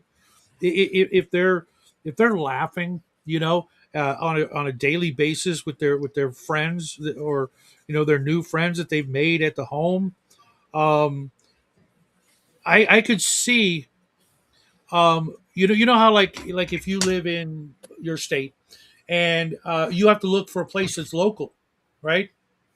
I could see seniors going, yeah, son, I really appreciate that, but is there any way you could ship me off to this place in Texas, where it's a gamer community senior center? I know I won't get to see you that often, but dollar for dollar, day to day, my life is going to be, I'm going to be playing with some of the greats. Quality at the end of life. She's like, I know I won't see you very often there, James, but let's be honest, I never really wanted to. I meant your children say you saying that to. I meant me saying that to Jackie or something. It's like there's this senior center. That's full of gamers. I'd rather be there than at the senior center where nobody wants to talk to me, and I'm just hoping that maybe you'll come and visit. You know what I mean? Yeah, I And was just and imagining my only joy can be like getting and spreading STDs amongst the residents. Like, let's jam instead. Yeah, Let's roll some math and ups. Let's that's an have interesting use of wordage. let's you know what I mean. Let's give, because I mean, you got to admit here now, when you really think about it, when you're in that position at that age, what joy else do you have left? What position exactly? Exactly. Exactly. So You I'm get still what I'm. Ohio, James is picking up what I'm throwing down here. Like, have some more. Yeah, Bingo is don't- bingo. But so are we still talking about D&D, or did we go over to Fatal, or what's going on here? I stopped talking Uh, about D&D a long time ago. I will yeah, digress. we I will know. digress. We know. We're I just only talk about ignoring that. Hyperborea now. I'm still an AD&D man. You're And I probably talk the about only Harn. AD&D person I have ever met in my whole life who understands the Yeah, game. but think about it like this, man. If you guys were all in the same senior center, you just have your Hyperborea day, your Harn day, your AD&D day, and that's just what would be on the menu. You know, you don't want to play. Okay, you can go. You can go eat your pudding, and watch your Matlock and your stories, and we'll see you tomorrow. Your stories, I love that. Yep, the stories. That's a classic term. We're old. Uh, Yeah. Miniatures day, painting day. You like. Oh no It actually, shit, no shit, yeah. dude. Okay, I know what I'm doing with my millions. Terrain day. Invest in I a mean, 3D come printer. on, guys. Come on. Turn out This. the I'm miniature. surprised But yeah, this isn't guys- starting. But guys, since Bear isn't here, I think you can all agree it's all the Clanners' fault. Yes. But you know what? Think about this. Think about this. Like your common game room, right? You would have miniatures and terrain built by these seniors that would last forever. There would be this row, this glass case, painted by founder so and so, painted by so and so, and you put them back when you're done. You know And what I here's mean? And here's it the would thing. just grow. When they pass, if I were to pass, okay, now I didn't have any kids or anyone. They could be donated. They could be auctioned for proceeds for benefits, and they donated to like a local shop, a local game Hey, store, or a Logan, local sorry, I didn't see group, it. or you know what I Mhm. mean. You could keep that going. And you could absolutely even have instead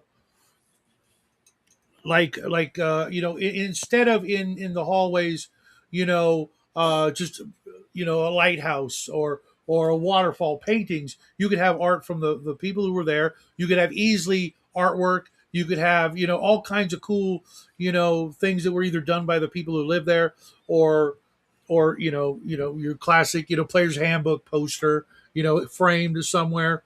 But all the stuff that the residents would leave behind, in the way of their old character sheets, their old campaigns that were written.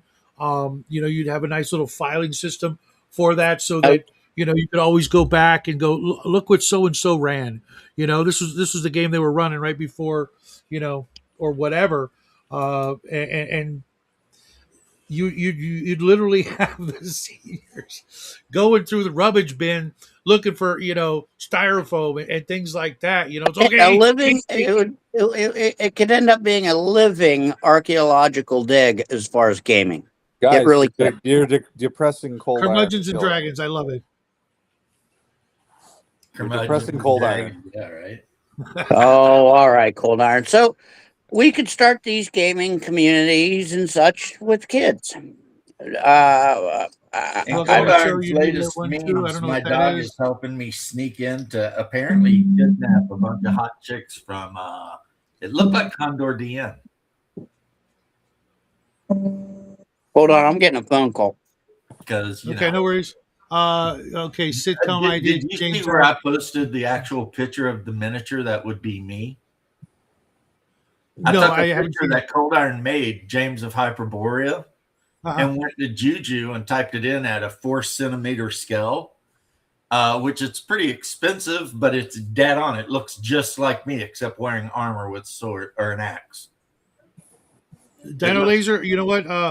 I don't think it would be that hard. What's a wife?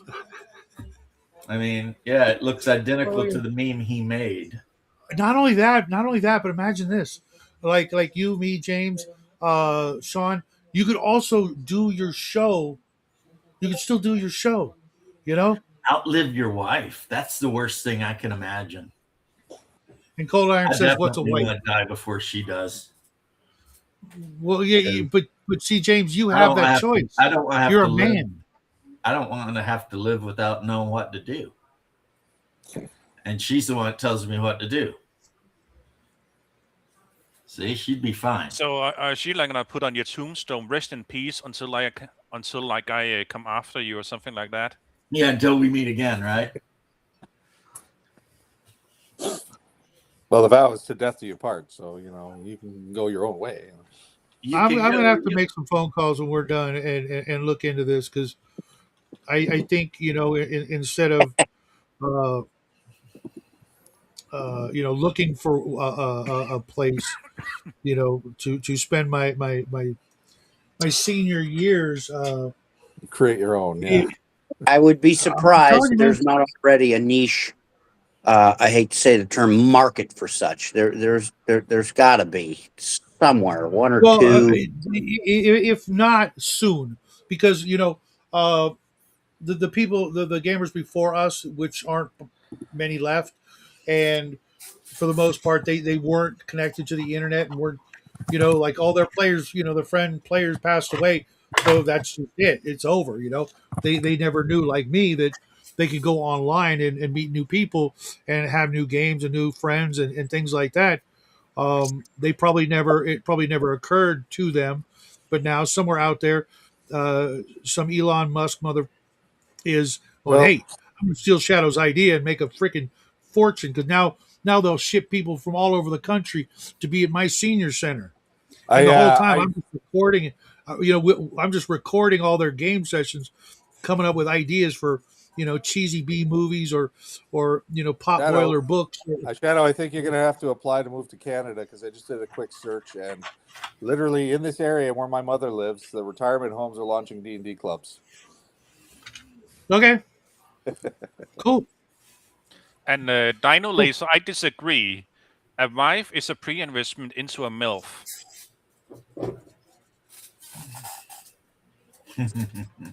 It's not a less. It's not an old-ass, less cool version of a girlfriend. Sadly, some of us are at the age where we're looking at gilfs. No. I will always. We can't afford to look at the youngs. I will always be an advocate for the Little Women method of half your age plus 7.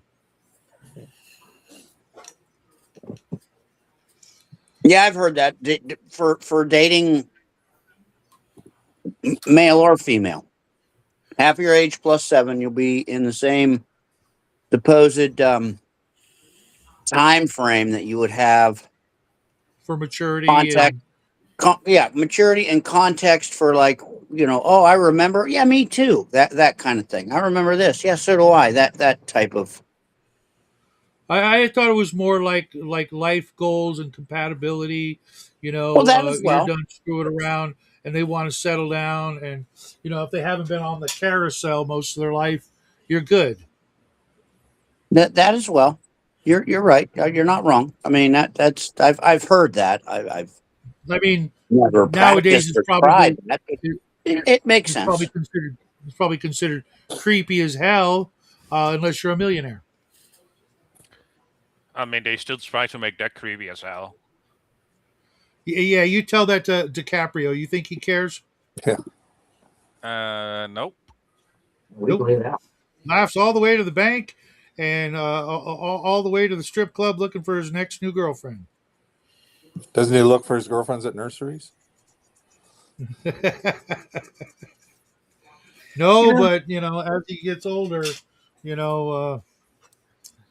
that's got to be This weird. conversation is making me miss Cold Iron and the whole butthole conversation a couple days ago.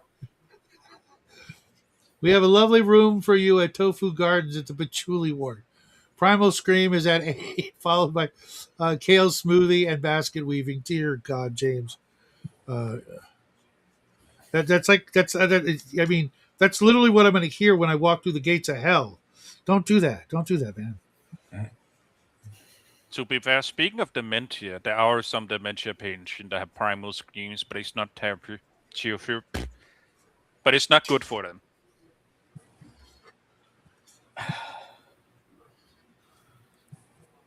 So anyway, it turns out I've been running D&D for like a year with 6-second rounds.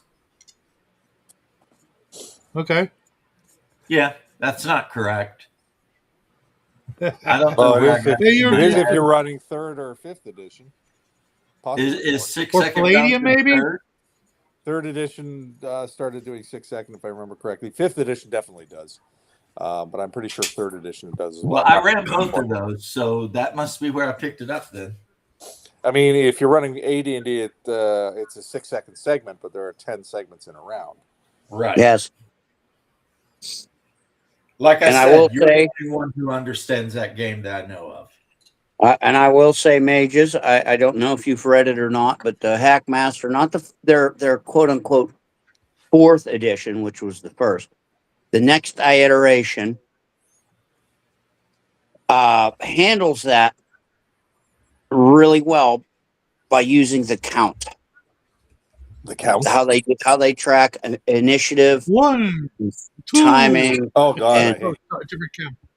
But they handle it really well. And if people don't quite get or understand, like, what the hell is this segment compared to weapon speed, compared to spellcast, compared to this and that and blah blah blah, read it, wrap your head around it. You'll actually get a little bit of a better handling, understanding of the 1st edition segments, weapon speed, and all of that jazz. You really will. It's funny you're bringing it up because it just so happens that I'm putting the finishing touches on my AD&D 1E combat videos, which outlines it all.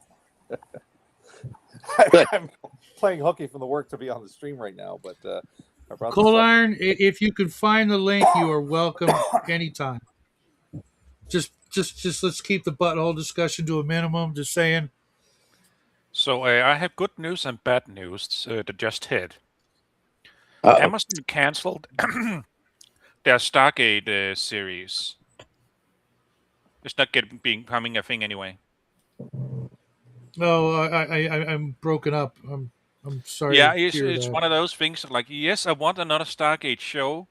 I don't want anyone who have made shows so far to make it. Like the last 20, no, not 20 years, last 15 years or so.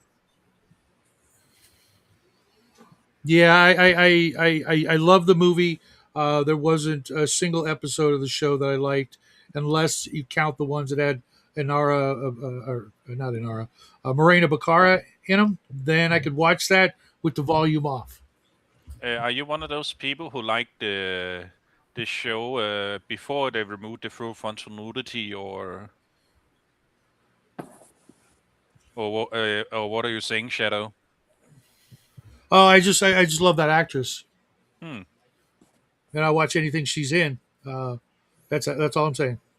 Yeah. He's smitten. She's one of the most beautiful women I've ever seen in my life, and that's that. Yep, he is On my list of smitten. 3, and that's just the way it's going to be. Well, I'm pretty sure she's probably a horrible human being, but whatever. Ah, artists. well, she could be one of the most beautiful human beings, or worst. However, you are smitten. Shadow automatically goes to like the most negative thing though. Well, you got Look to who's consider, talking. guys. What are Whether you you talking guys She's about? know, like and she's I'm sure beautiful, you but guys I'm are sure aware she's a of horrible human being. some of the line of work he's done with. So he has some social PSTD about his Yeah, view Oh, yeah. I on. know. I don't have to. I choose to. Yeah, I'm Listen to his sure, ass all the you know. time. And Oh yeah, I have a but either question. way, I'll stand with Shadow in saying that he is definitely smitten. Look, she's pretty. She's no Diarmas or Sweeney or any of that, but she is pretty. Apples and oranges, bro. Apples and oranges. So James L. Just reminded me. I don't know if it's Blanche or Blank, but John. Yeah, John Blanche passed away Yeah. this morning or last night. Uh-huh. We poured one out for him this morning. It's a shame he was Yeah. Oh no, we're all Shadow 2 this morning. you know It- But probably anyway, one he's back.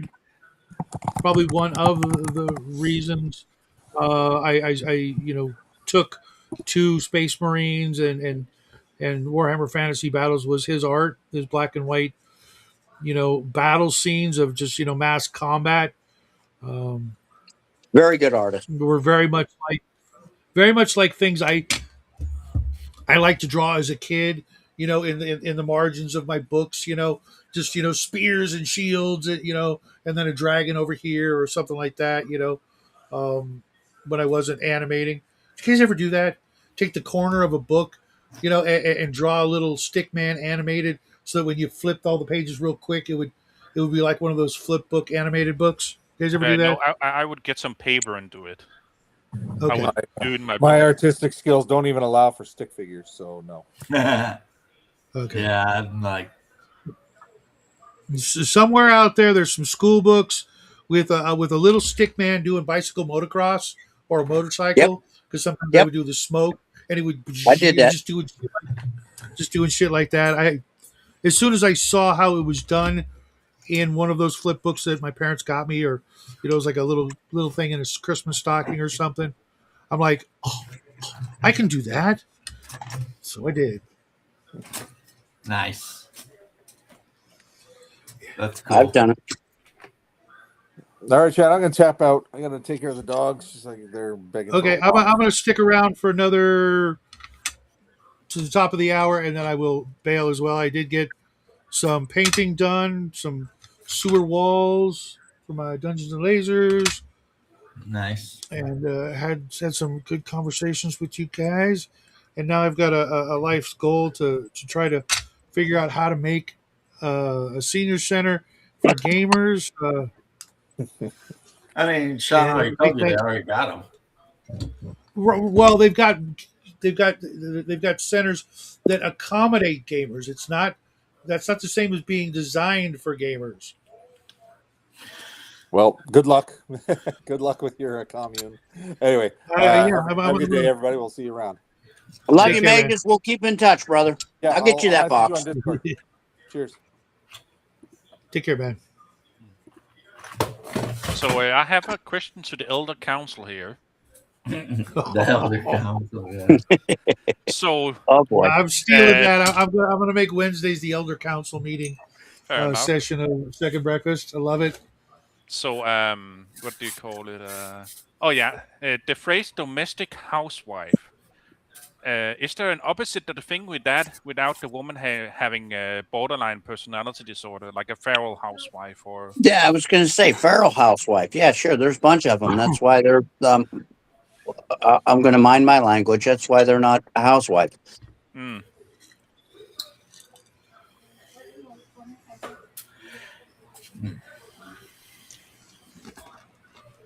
Just the running wild in the streets housewife. Yeah, I've never heard that term before. Oh, Yeah, well, domestic implies house, domestic, domesticated, and then wife. Feral housewife, that's like saying I am in porn and still a virgin. Nope. Or it's like saying, "This is my pet cat," because that cat ain't your pet. I think they're both pretty damn accurate, Yeah, terrifyingly so. I agree. I Right. agree with that. I got 8 cats. I got, and there's many more outside the home that we have that we look after. I agree with that. Yeah. They're like, feed me. What is this? What is it they say? They pick you. You don't pick them. Yeah. That is true. I'm a cat lover. That is true. They pick you. You don't pick them. I mean, well, you do, but you don't. But Also, Well, don't you can. I mean, you can pick them at a very, very early age. Like it's a pound or something. And then if you treat them right, you may get lucky and they may stay. But they may well, also, once they get when freedom, it might comes come back. to being indoor outdoor, I mean, I got, like I said, I have a clouder of cats. And there are only 2 that I got in here. We allowed in as strays that they might want to like leave when the door opens. The rest of them are like, nah, I'm good. I'll just look out the window. I know the kibble is here. The water is here. I have a slave that scoops my poo and pee, and I get pets, pats, and scritches. I'm good. Yeah. Yep. I mean, the thing with cats, people don't. A lot of people. I'm not saying you guys, but a lot of people don't understand or realize. It has been said that their brain capacity of learning and understanding is capped off at about a human 2-year-old child. So it's just how you approach the animal. Like if you want to, per se, and I've dealt with it most of my life, scold or punish a cat. Let's say a cat makes a mess where it shouldn't. You can't come back to that mess and rub that cat's nose in it. They're going to look at you like you're a lunatic. They have no concept. There's comparatively saying to a dog, they have Right. they know it's theirs, but they're thinking, why are you what you weren't upset at the time I was doing it? Well, I wasn't around at the time he was doing it, but you shouldn't do it. Yeah. If you do catch them, and you don't really have to do this if they're litter trained, right out the gate. But if for some reason the cat's doing something like that, and you're there at the moment, you get them, you hit them, not beat them. With scolding, spray bottle, whatever. You get them. It'll never happen again.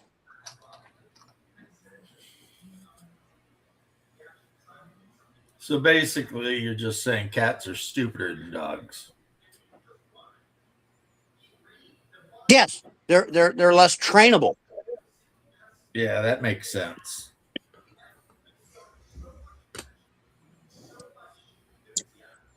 And yet Their process at work, it's just a different thing. That's all. Yeah, it makes sense. And it depends on what you want to do and how you want to go about it. I mean, hey, cats for some people, cats are not for some people. Dogs are people, dogs are not for some people. Whatever. It's a pet. The point of having a domesticated animal is, well, we're not in caves, we're not on the farm. We don't have to really have these animals per se for like, yeah, dogs for protection somewhat, cats for being Mausers somewhat, but we're not. The point of having a pet is to, in this day and age, first world problems, show love, spoil, appreciate one another, and be happy. Yep. Well, I don't know if you've seen my memes, but my pet's also my partner in crime. Oh, my pal, brother, believe you me. My pal cat, he's from the streets. All of the memes that Cold Iron does about me lately, my Pomeranian's right there with me. My There's pal, even one he's where from we're the robbing streets. a field of vegetables and the Pomeranian's running beside me with a pumpkin in its mouth. Yep, I love it. Yeah, but no, my I don't pal, my remember that one. cat, he's Oh, yeah. that's my boy. I had a cat growing up that I really liked. I used to be a cat person, and then I got Pomeranians. He'll follow me everywhere. He's my pal. And I used to have two Pomeranians are cats. just dogs for cat people, really. I used to have two James, cats, a mother and daughter. And every time I got home from work, they'd be sitting on these two different ends of the gate. There were these two posts. They'd be sitting there waiting for me to get off work. And then as I walked into the house, they'd be walking on the fence because it went right up the sidewalk to the house. And they'd be like, meow, meow, meow, meow, meow, meow. How you doing? How was your day? It was awesome. There's the thing, that the love, the appreciation, you know what I mean? Like and that's a pet. You didn't keep him because you had a farm and you were rat infested. It was, all right, I'll What's up, spoil Matt? you. Here's a little extra kibble. Here's a little, you know what I mean? Like, come on. Yep. Where is my damn clear coat? Oh yeah, James, I have a question. Is it true that you have been on an airplane with a Burger King hat? You saw that, huh? No. Someone told me you had. Oh, there's a picture of me on an airplane wearing a Burger King hat. Is it true? It is not true, but the picture is there. It's hysterical. It's true that the picture exists. That's what I'm getting to here. It's TMZ time.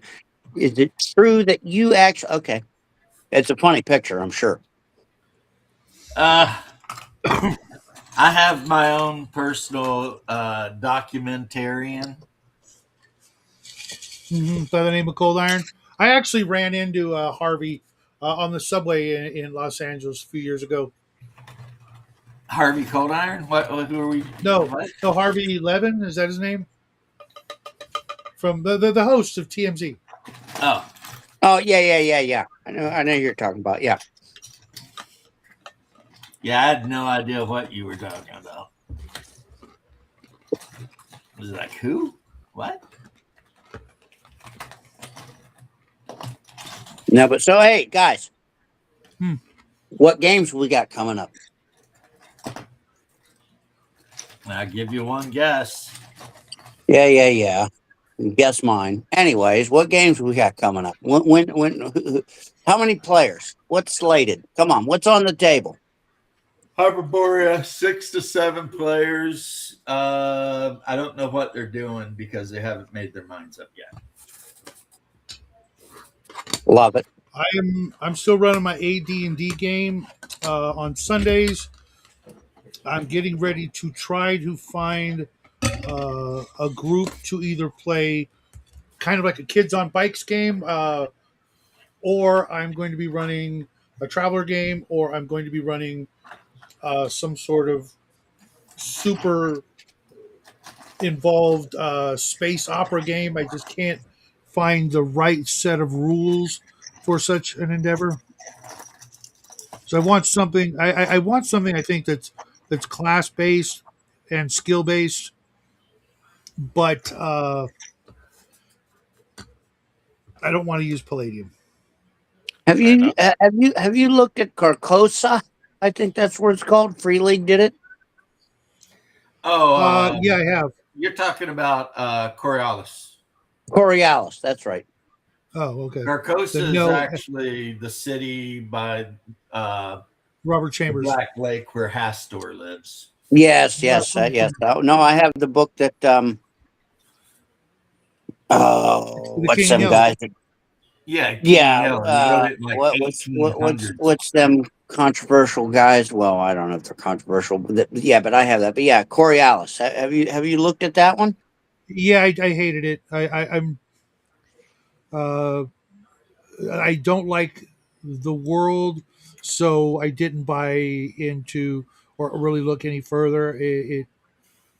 I looked at the art and I'm like, oh, okay, I see what you're doing here. Yeah, I'm not interested.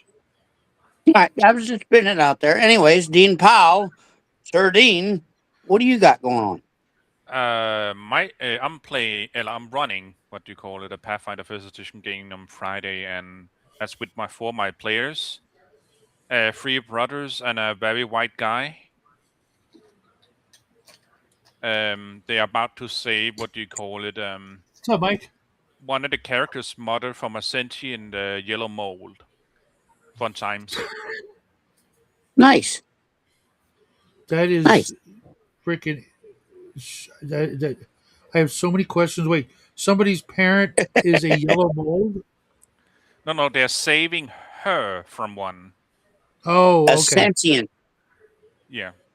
a yellow Like mold. a yellow mold is pink. normally just Okay.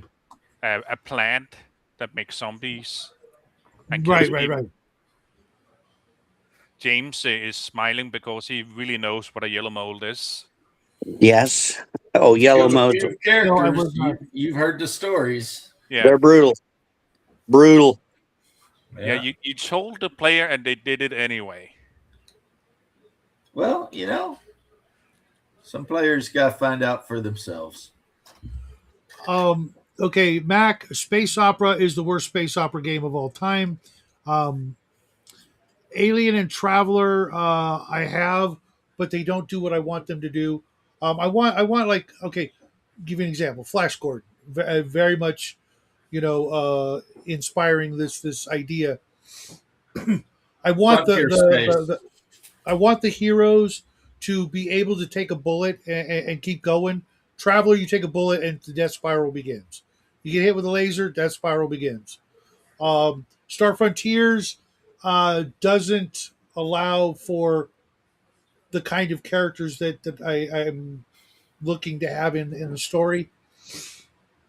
And I don't know anything about Mothership, so maybe I'll look into that one. I have heard good things about it. And is that the one that's like very much like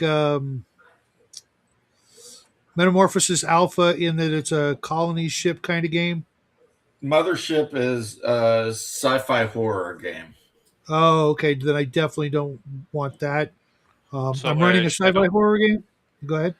my suggestion was going to be Star Wars D6, just the rule system for it, and then give people. I don't know if you would call them force point or fate point, but like a pool of points they can use to either increase or a roll or re-roll or something like that to make them more heroic. Yeah, like a luck or a fate point or like a, whatever. Yeah. And the D6 Maybe. sci-fi system, you don't have to find the Star Wars anymore. They actually. Oh yeah, I forgot they had a generic one too. The same people put out the generic D6 sci-fi. Okay. I'm gonna address Mac real quick.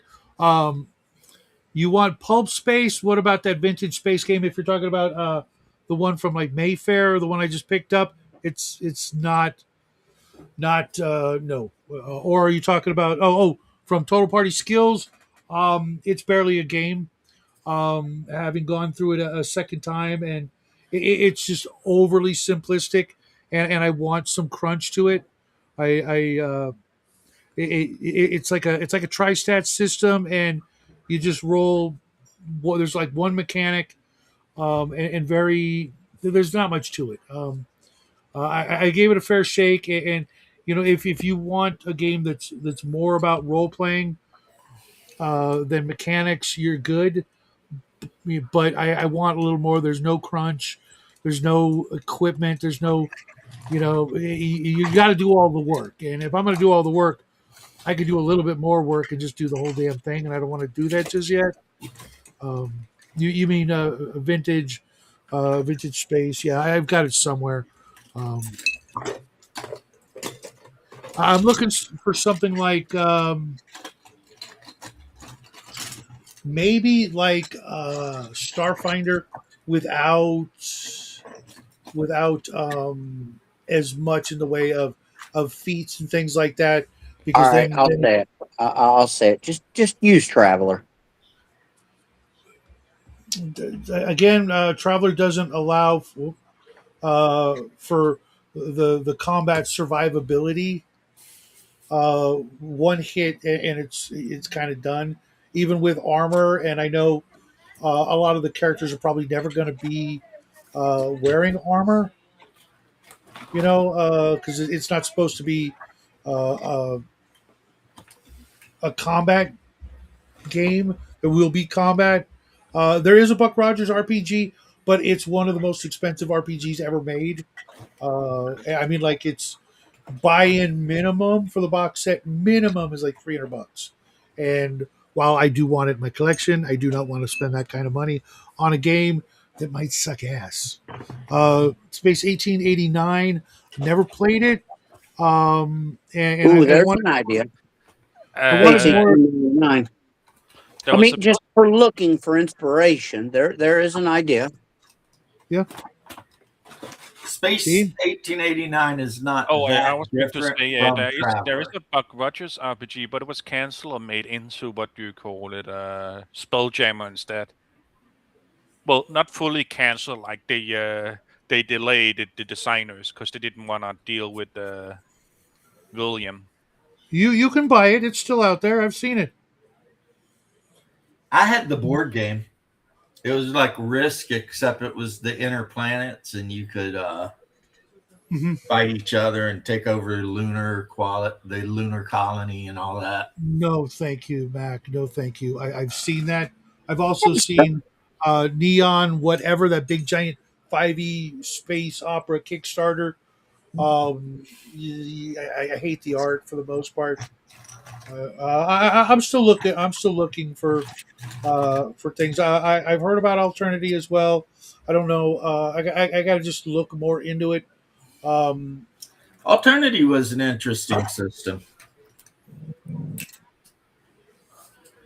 Mhm. Hell, I might even look back at Starfinder because I do want I want the characters to have a lot of options in growth potential, and learn things and do new things Have you and looked stuff at like. Stars Without Numbers? You can get the complete game for free. Yeah, Stars Without No, Numbers. no, I Yeah, haven't. Kevin Crawford. He did good. He actually did good works with all his 3 of those: Worlds Without, Stars And they Without. have classes and Uh-huh. hit points and all that shit that you Yeah, don't. I have some of the pieces as well, Mike, and I got them just for the pieces from Buck So Rogers. And Shadow Starfinder. I think the only issue you can like run into is the advancement is the character levels.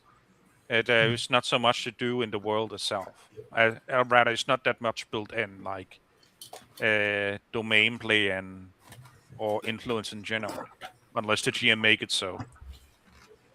Yeah, I have like everything for Starfinder. Excuse me. yeah, I got Real Starfinder. I bought it. I thought it was great. I read it. I got to the part where it said that certain weapons had level requirements. I sold it because I'm like, F this. Chris Schaefer, believe it or not. I mean, like what? I gotta be level 8 to use this specific kind of laser rifle because of no fucking reason. No reason at all. They just decided it. You mean that, Chris? I actually love this. Dragon cool Star. fun. It's fun, but it's not what I'm looking for. I'm looking for more like sci-fi without the only magic I want is from like alien technology where I hand wave it. I don't want like people casting fireball. I've got the Firefly game. I don't like it. Light Space RPG is OD&D in outer space, but you have to fudge the lethality since it's basically D&D. Like I said, you keep saying you want a game basically like D&D. That's Stars Without Numbers. Okay. Yeah, Crawford does good. He's done good work. One of my favorites that he put out was a game called Wolves of God. You Oh, the ain't read it. Viking game. You ain't looked into it. Look into it. It's actually really cool. Yep. The rules read like you're reading a storybook almost. I mean, you got your pages with your stat blocks and this and that. I mean, but it reads like wow. It is neat. It's a fun read, and the rules are solid. Yep. Is that the one where you were playing Iron Age Britain and basically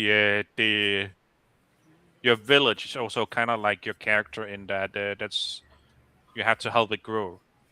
You are correct. Mac, probably Interstellar, not Intergalactic, because that's ludicrous. Yeah, Dean The Paul, you're right. mystics.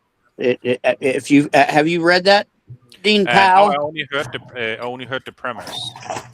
I Okay, think well, it was one you didn't have for free, so I recommend read it. It's got some, Looking for and my it's got papers. some I'm really trying to neat get back. concepts as far as the way the rules for magic and for other things. It's just we're all fellas. We've all done it and we all know it. Blah blah blah. But still, we're searching. We're searching. We're looking for inspiration and ideas, even house rules, even to, I call it the house Franken homebrew. Like we're all so some things read them, soak it in, and whatever game you may be playing, might be a superheroes book game, it might be a medieval, it might be a sci-fi spacey game, it might be a modern, you know, spy game or just modern war game, whatever. There's certain rules from a lot of these books that if the table agrees, like this is fair and balanced from everyone's perspective and fun, slap it on the table and go with it. Run with it, baby. Run with it.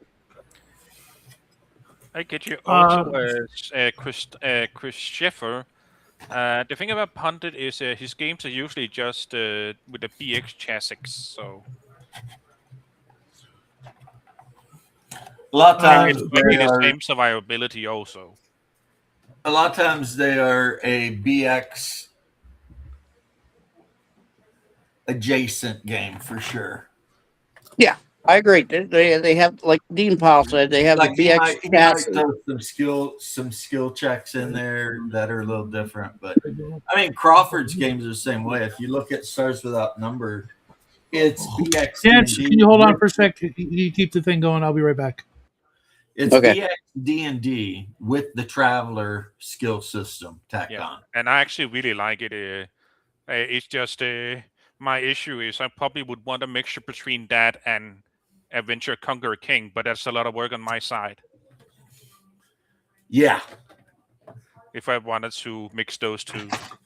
And Alexander did make that superhero game, but oh my god. Well, here's the thing. Ascendant is so complicated, man. I'm just like speaking to both of you, fair gentlemen. Speaking to both of you, fair gentlemen. Okay, we must consider the players at the table. Do they? I'm not saying they're stupid by any means, but do they know what they're really looking at? You smudge on, you smear on a little bit of a house rule from a game that you like. The dice roll, they're fair and balanced because it's gambling. A chance, I mean, we're not betting money, but it's who cares? Yeah. Now, if you are sitting at a table with, like the three of us, if we were at a table sitting together, how long have you been a DM, James? I don't know, since I was like 13. Okay. Same here. Dean Powell, yes, you are younger, but how long have you been DMing? 20 years, probably? 15 around years, 20 probably? years plus minus. Okay. Yeah, in the wheelhouse, round up, round down a little bit. In the wheelhouse. So if the three of us were sitting at the table, and we are aware of such things, would we not still have a good time? Oh man, DMing for other DMs is a freaking pain in the ass. Absolutely the worst. You see what I'm getting at? So you got to consider the table. You got to consider like, oh, well, these rules. Well, it would. Well, guys, come on, really? I They're here to have fun, think and Squirrel just had a stroke. you're here to project the fun. You're here to as a DM, like, and they care enough to show up and have some fun and hang out, and it's a social gathering. Be with like-minded enthusiasts, if not friends. Relax. You can smudge and smear all kinds of rules together. Keep it consistent if you're doing a campaign, obviously. It'll all work out in the end. I guarantee you, it will all work out in the end. Yeah.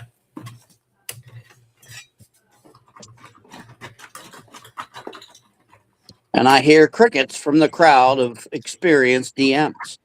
I said, yeah.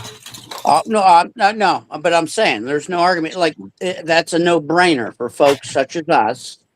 We, the bougie of rules, looking into and reading into mountains of books, comparatively speaking to the Neanderthal players. No, but you see what I'm getting at. Yeah. So take cherry pick. You know, that'd be a pretty fun game to play. Isn't that what Gary Gygax said before there was a bunch of rules out? Cherry pick. Just use what you like, use what works, and jam. Sit down at the table and listen to them clickety-clackety math rocks and jam. Well, I'm sitting here thinking it'd been kind of cool to have a role-playing game set in the Paleolithic period. That'd be kind of cool. Well, I know we got the Advanced Dungeon Master's Guide for First Edition actually had rules for that. Yeah, it does. It touches upon that, but we have how many years of different rule sets, of different ideas out there. James, brother, you can do it. Yeah, I don't want to. I've already got the game I like. But I'm just saying, like it can be done. I believe you. I like the game I got so much, I can't understand how other people don't like it. Yay. Hello, may I knock on your door?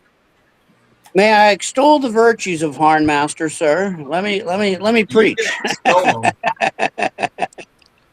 Let's preach, babe. You know what? I've never heard too many people ever talk bad about Harn that read it. Well, I've read it. I thought it was perfectly fine. Or Hackmaster. Love Hackmaster. Not the 4th edition. The only Hackmaster I ever played was the 2nd edition, Hackmaster Basic.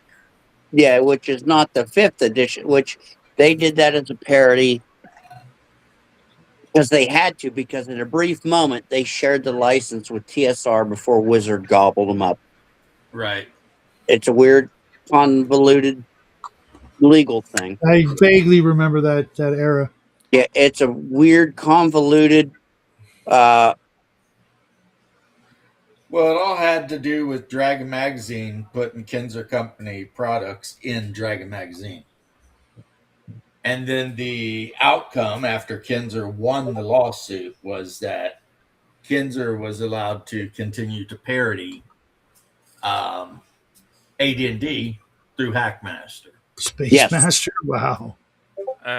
So real quick, I think I will have to head out and prepare dinner and stuff. All right. Take care, Dean. Always a pleasure. Hackmaster become a game that people actually played, Love you, brother. He's a which good guy. is amazing. But it, like a whole group of people decided they would actually play Hackmaster. Yeah. Well, and the other mythos of the Hackmaster deal was the Knights of the Dinner Table. Yep, the comic. They fans of Jolly, Blackburn, and the folks that were doing that, they actually started saying, "Well, you've had this comic strip going on for quite some time. Where's this game? Where's this game these guys are playing? These comic characters, in the strips. Like where?" And it so happened that, like you were saying, they shared the license, and it was only under some odd wording of parody that they put out the game. Was that Dork Tower or something like that? Yeah. Okay. No, Knights of the, the art strips were kind of like Dork Tower, yeah, but the artwork in the strips, but yeah, it was Kinzer Company. They shared yep, the Kenzer same and Co. characters and everything.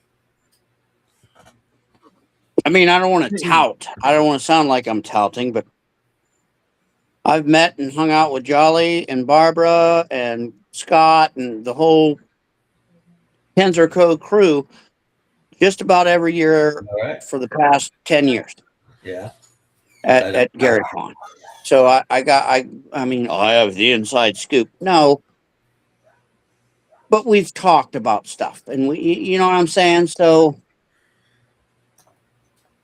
I know. And I found that game. I stumbled upon Hackmaster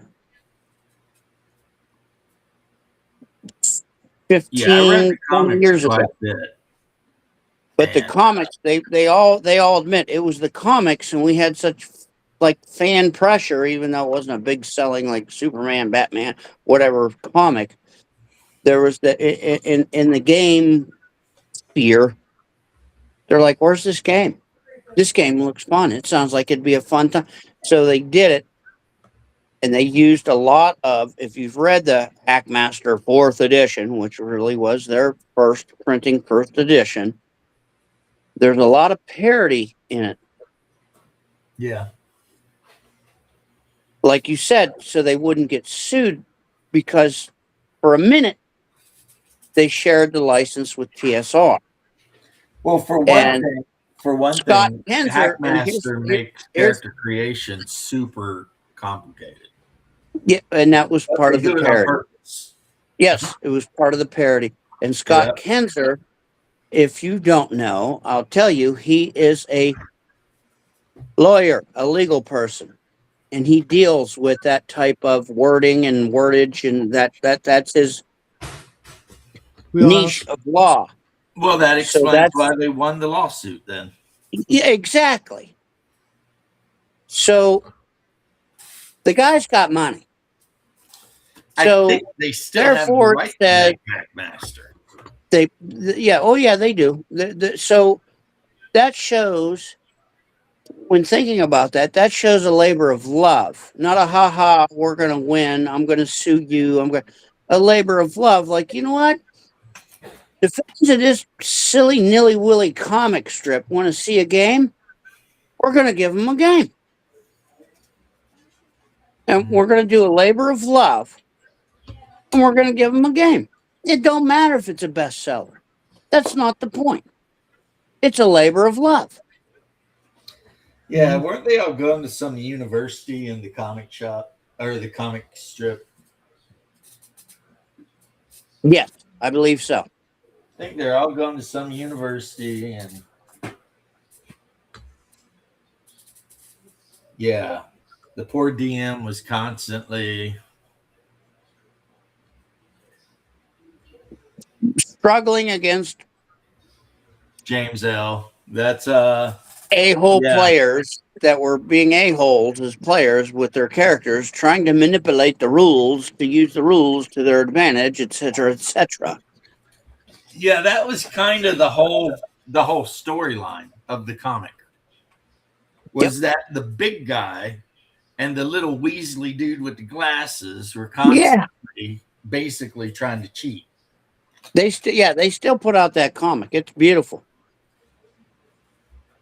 And then later they added the girl that the one guy had the crush on. Yeah.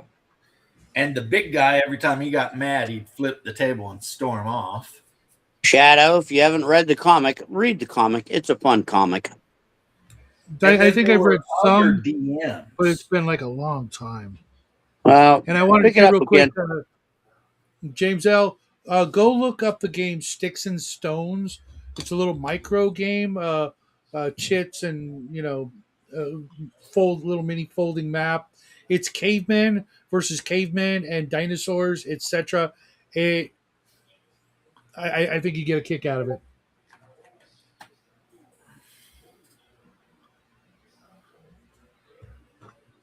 You guys remember the old micro games? Where Ogre came from and stuff like that.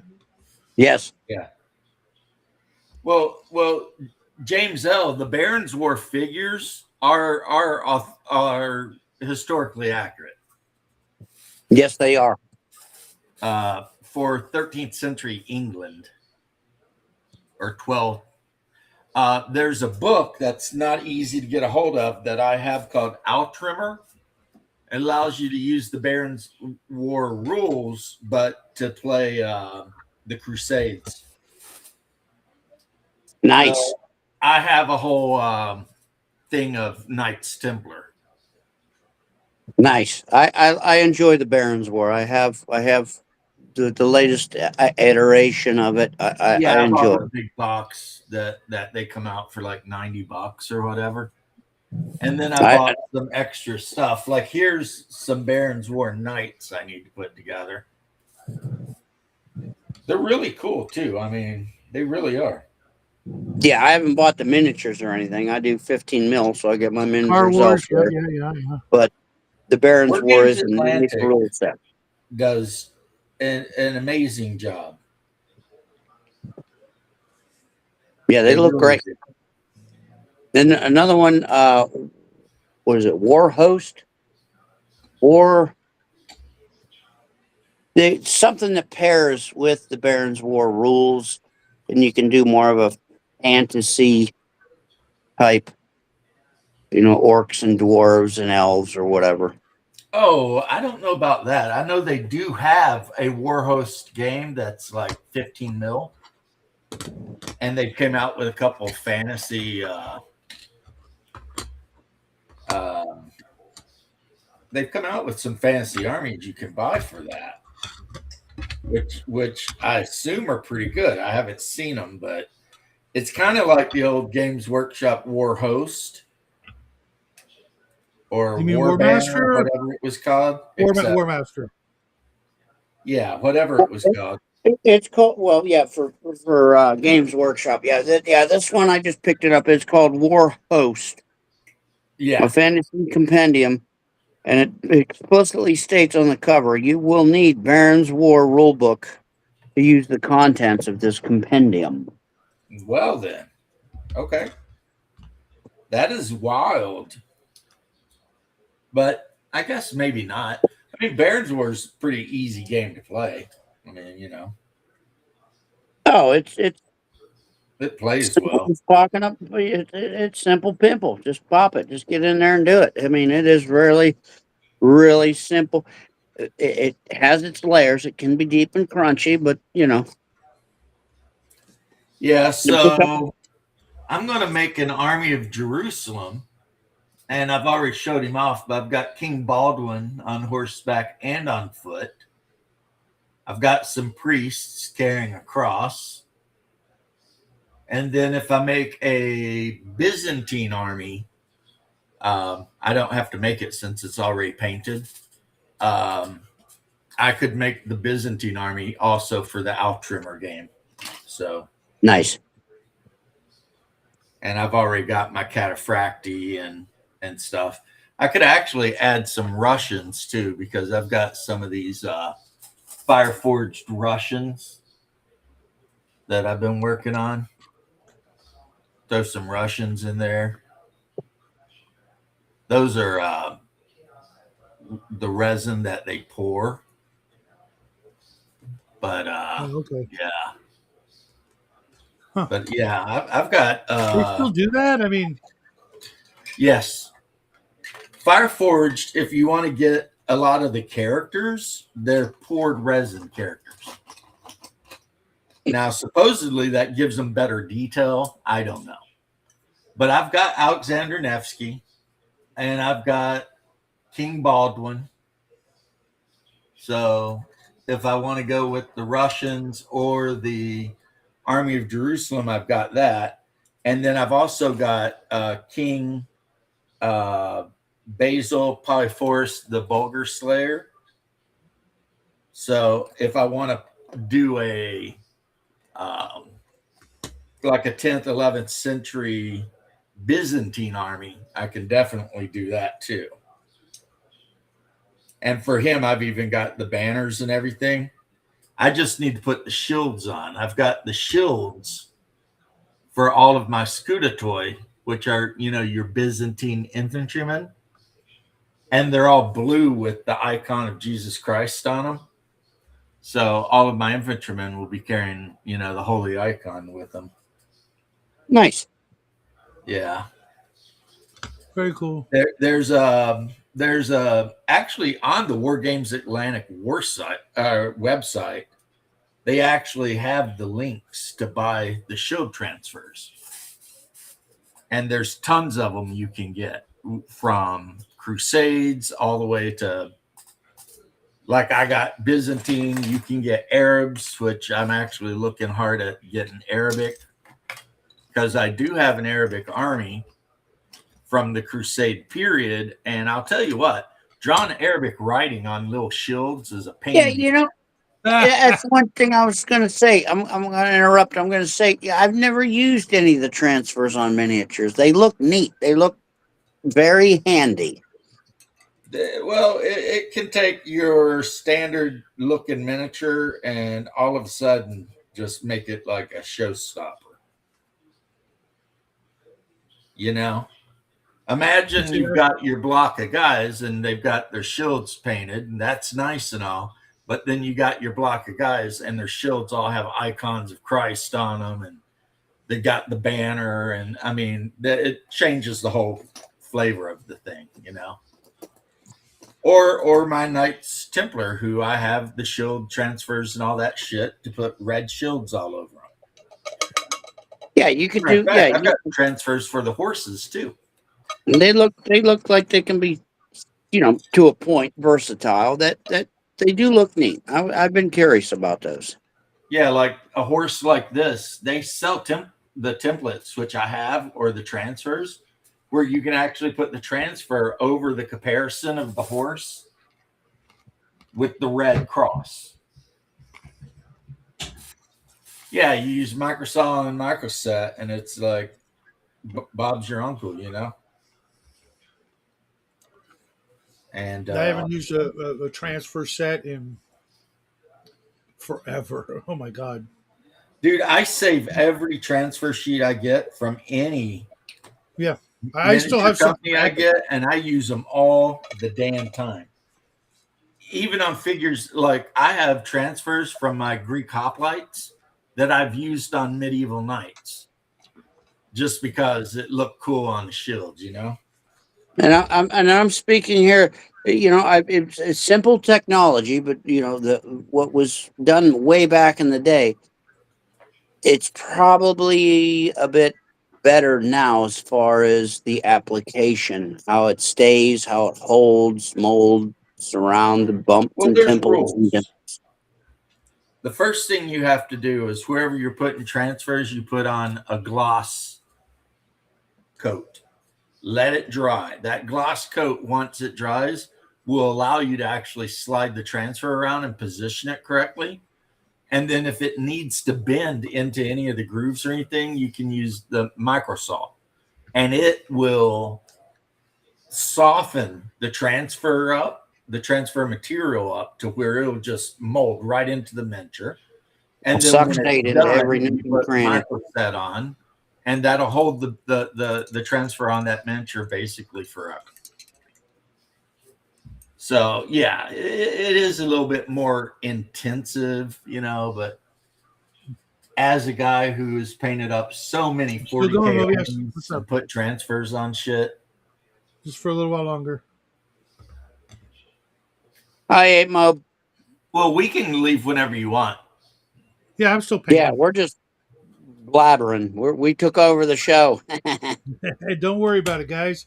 I've got I'm almost done with these walls. I just got to do the bars, and then I've zenithal highlighted down here white, so that when I do the slime effect from the sewers, it'll show up bright and neon green and disgusting. Oops. Nice. See, I'm looking for this guy. I'm looking for my gloss coat. Neat. Yeah, do you know who that is? You showed it a while back. That's Zargon. Yeah. He lives at the very, very bottom of B4, the Lost City. But in Hyperborea, he can be just about any weird, tentacled monster, which Hyperborea is known for. Weird tentacle monsters. So, Oh boy, is it! So yeah, I mean, he's made in the shade right there. He is in his element. I have a full bottle of hard coat, and I cannot find it. What? I don't know what you... It's a little aggravating. What? Look around you, young sir. It's there somewhere. It is here somewhere. The problem is everything is here somewhere. Oh, you know what I need to do? Maybe open these drawers because I've stored. The struggle is real. Keep your pants on. Keep your pants on. The struggle is real. I say the same thing. Even when I travel and I take my 2 travel bags, I'm like, wait, where is it? Gotta be here. I know I have it. Where? Wait, what? Right. It's like, no, I have it.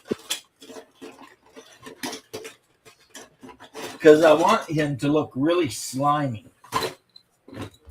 So I need that gloss hard coat. Okay, this is snow. I actually do need the snow, though. Because I painted it up. Valhalla and Blizzard? It is. I painted this guy up. I love that stuff. So I need to go ahead and throw some snow on the base. And how I did him is I actually base coated him with blue. And then I brought him up to white eventually through dry brushing. I like a baby blue, a powder blue. Better. Yeah. It gave him that colder look. I don't know, James. My studio's... And I think I got that from you, didn't I? Weren't you the one that told me to start white with blue or something? Probably. We did a whole winter wonderland several years in a row with doing, ice and snow effects. We even used ground glass and glass shards for ice. Yeah, we were crazy. That powdered glass was. It really does the trick when you want that glitter, without using glitter, that sparkle of crystal snow effects. But you have to be so careful with it. You breathe that crap in, and it could kill you. Oh shit! But yeah, with the snow, you start with the light blue, baby blue base coat, and work up from there, and you just let it peek through, and if you do it right, you'll get some cool reflections and yeah. I don't know, James L, but when you figure out how to do it, by all means, please But bully you? bully me into freaking cleaning this desk. Well, you know, Just about got it cleaned. I'd mess it up again. who came and left? That's weird. I don't know. Squirrel, maybe. You know, James, you could always do an entire episode of cleaning up the studio with James, and I guarantee Right. you'd get tons of people watching because every 5 minutes you'd be like, "Oh my god, I forgot I had this." Right? Just me sitting here putting stuff away. And here's the thing, I have cleaned up. I filled 6 of those hobby boxes, you know, the kind that come with the dividers in them and shit, Sure. with the miniatures that were on my desk that were completed. I filled 6 of those. They're slam full. Yeah. Oh yeah, And I yeah. organized them. So one of them's full of terrain, and one of them's got like apes and stuff like that in it, and one of them's full of orcs and stuff. Yep, I've been doing that. Yeah, same here. I just knocked out about a dozen figures yesterday. I was able to call them done.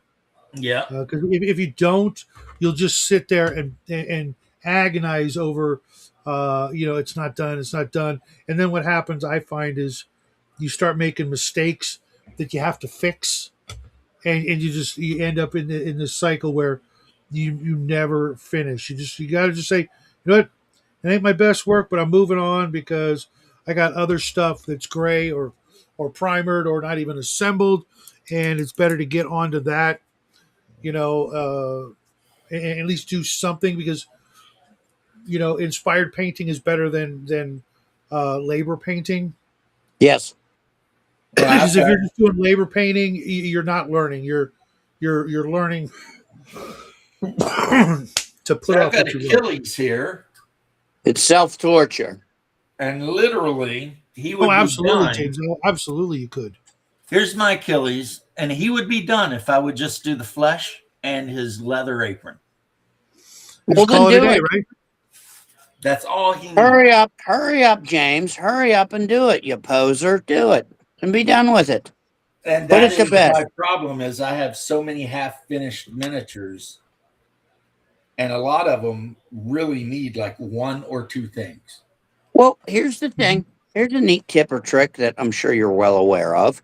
When you're Or- painting flesh on something else, grab that little son of gun and put Yeah. flesh to it. Yeah. I end up though with a bunch of half-painted crap. Yo, it ain't crap, baby. It Everything ain't on my crap. desk It's is just half half-painted. painted. Well, except this guy, see, he's 100%. He's ready to go in the boxes. Well, I need to put the flock on him, but check that out, Shadow. Nice. That's right, a blimmy with a spear and a shield, ready to do blimmy stuff. The basing is the basing does, it can make a miniature really pop. Oh yeah, it's one of my Yeah. favorite aspects of the hobby. Honestly, is trying to do something with it, even if it's just the basics that kind of actually tells part of the story. Make that base, have some little, maybe if it's just one little rock, but Yeah. maybe you got that rock from somewhere, or maybe Yeah, it's a little, exactly. Because we was talking a while back, I believe, to Shadow. Yeah, there's some miniatures I have that I have some little pebbles, from Shelby, North Carolina, where I was working, and it's got some little teeny eensy weensy twigs, and it was from Shelby. freaking absolutely love being able to do that. Me and Jackie have been on so many hikes back in the day, picking up rocks, and there's a good chance we could tell you where we found that or what we were doing, or things like that. Or maybe you just got little bits, in your bits box. You got a blaster, or you got some bones, or you got this little thing that kind of looks like a communicator or something, or a wrench. You just throw it on the base, and suddenly, why is that wrench on the ground? Or whatever. Uh, it just it makes it not like just another rank and file, but this little guy's got a story. Maybe uh, someone will ask. It's like, hey, this is a cool thing. Why'd you do that? And then you can explain. You found this rock. You found this bits. I've got this one thing in my bits box I've never used. It's literally like a bolter pistol that's on a rack, but it's this tiny. It's just a rack for just the bolter pistol. And I'm like, man, one of these days I'm going to use that, and I'm going to put it on something, but I'm not going to put it on something until it's tits and other things like that. And when you finally do put Well, that, the squirrel challenge is tomorrow: touch some tits and put it on a base. I got to find it. I think I know where it is. But unfortunately, with the cleanup that we did last April, Well, I've already beat the squirrel challenge halfway. Yep. Atta boy. That's my boy. My boy Blue. Or wait a minute. James. Oh man. Hopefully he dries that way because he looks pretty good. I'm liking it. Okay, I can see freaking sunlight now. And I had this bottle of paint. Every time I freaking open it, it's just like, There's a couple bottles I have. It's like it's carbonated. And what you got to do is you got to take the nipple off, squeeze out the air, and clear the passage, and make sure when you put it back on, you squeeze out the air as you're doing it. Yeah, I have. For some reason, there's a couple bottles that it's just like, what in the world? Yep. Because when you squeezed it at some point, you pulled in a bunch of air, and then it sealed itself in there with the paint, and now you just got a freaking situation that you got to Yeah. take care of. And you know what? I said I was going to do that thing with the bottle cap lids this month or this week. I haven't even thought of it until today. Thanks, Squirrel. You reminded me that I need to go through every single bottle of my paint and paint the lids. And I am not taking any money on bets on when that gets done, but I am going to try and figure out a system that I can do that because because it's so hot here. I'm like worried that the drying time for the caps is going to mean drying time for the paint in the bottle without the cap on it. And I'm thinking I have some bottle caps for some empty bottles, and I might have to like incorporate that, like put a cap, take a cap off, put a cap on, spray the caps, let them dry, take the old caps off, something like that. Because I mean, Well, it's like Shadow. You use airbrush. You're familiar with it. I've never touched one, but you know how swiftly airbrush primer dries. Correct. It's been years since I touched an airbrush. Okay. But I do All right. understand. I wasn't sure. I wasn't aware. But like I was telling you the other day, that's the only primer I use, the Vallejo Gray, and it's for an airbrush. But I actually don't use an airbrush. I use a brush. It dries so quick and it's so thin. You could do that cap with that primer, leave the cap on the bottle, and in 10, 20 minutes, it's there. I mean, that stuff's almost like a speed paint without the reactivation per se. Mm-hmm. And then hit it with the color. I like I call them crowns, but they're really supposed to be like gems or rocks or whatever. Mm-hmm.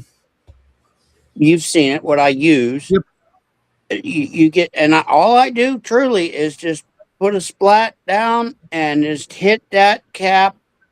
Not like I'm trying to paint a miniature. I just splat that crown, that cap, that topper, whatever, and I A, you can see what the color looks like. B, you can pick it up and look like, oh, that's what a lot of it looks like. Take care, That's what a Bubbles. little bit of it looks like.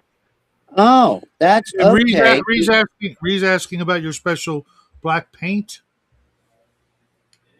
Oh, my it's what is it called? See you later, Bubbles. It's a paint. It's oh geez, Louise, it supposedly absorbs 99.4 or 96.4% of light. Oh yeah, It yeah, yeah. looks you use that. I'm telling you guys, both you guys, you use that. You're looking into the abyss. You think your remote for your TV looks dark? Yeah, I've heard of that stuff. That's some weird shit. Well, it's here's the thing. It's heavily, highly charcoal based. Okay. So you want to apply it. Let's say if you had a larger 30, 40 mil, whatever model, you want to apply it as like pupils or as a cloak or as something else. I use it for the basing. I just, the black, the dark rim of the base. Yeah. That helps the miniature pop, in my opinion. Huh. That's actually a good use of something like that. That's sort of witchcrafty technology. Um, so that it does exactly that. That's almost like cheating, man. You know what I mean? Because I ain't lying, so I ain't cheating. So I'm telling you, brother, you use that on the rim of the base of a miniature, your black printed bases of a miniature, or if it wasn't black, say you had a metal mini or whatever, you use that around that rim of that base. If the base isn't completely coated in a basing like brass and etc., just that little rim, that little coin edge rim, yeah, whammo.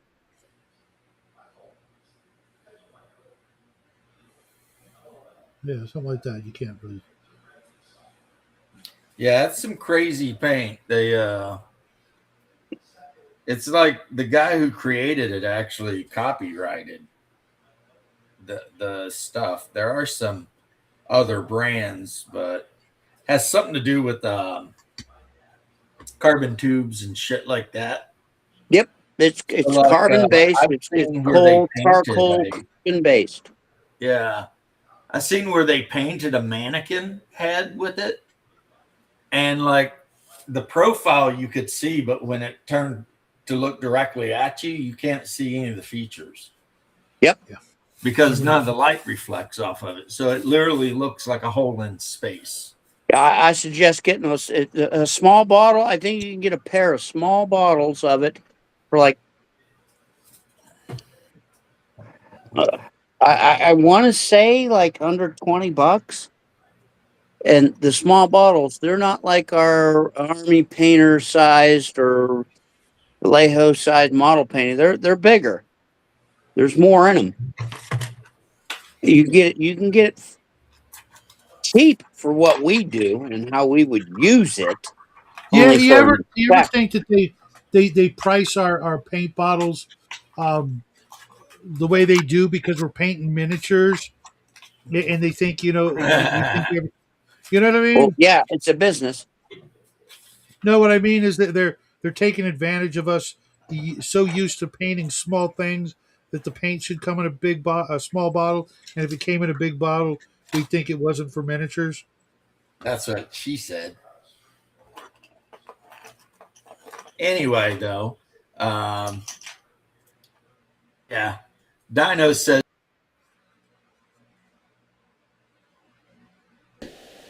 Yeah, anyone, even in the chat, grab a bottle of that paint just for the effects. It's worth it.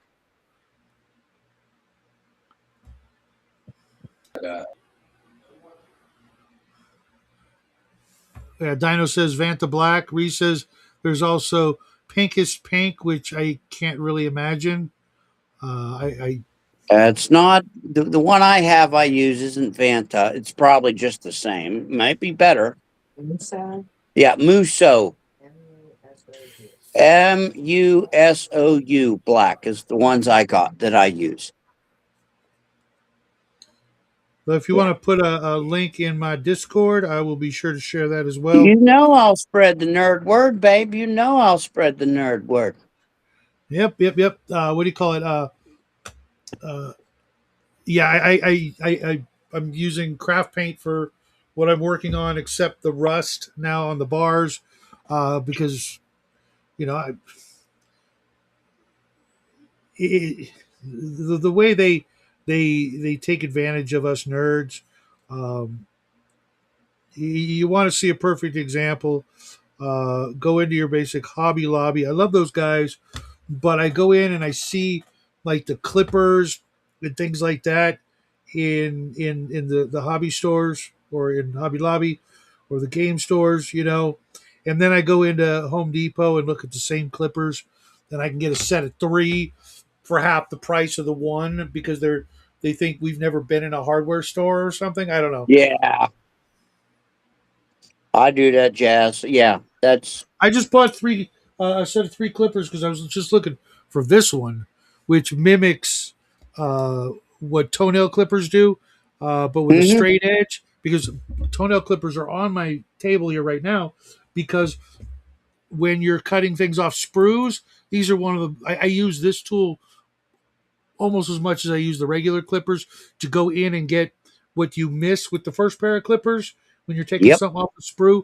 These, I swear to God, number two most used tool in my assembly process. Now, Harbor Freight, the hardware stores in Harbor Freight, we all know is a dirt cheap hardware store per se. Sure. They got great cheap That's where I got my tools. first airbrush. Yeah, dirt cheap tools for what we do and play around with. Because I mean, after all, it is a hobby. Like I'm not. Oh, I need this for my business and my 14 workers. No, it's for me, and it'll probably last 5 years, or if it lasts 2 years, it was dirt cheap. Hold on just a sec, guys. I'll be right back.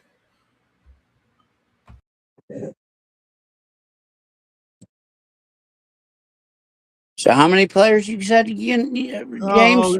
I guess 7 or 8? James just left. I'm actually gonna call it then. Sorry, Squirrel. Something just came up. I will talk to you guys tomorrow. All right, I love you guys. Later. Everything. You too, man. Love you. Everybody else, same thing. Have a great day. I will see you guys tomorrow. Today's Wednesday. Yeah, tomorrow with lots of good news. Whoop.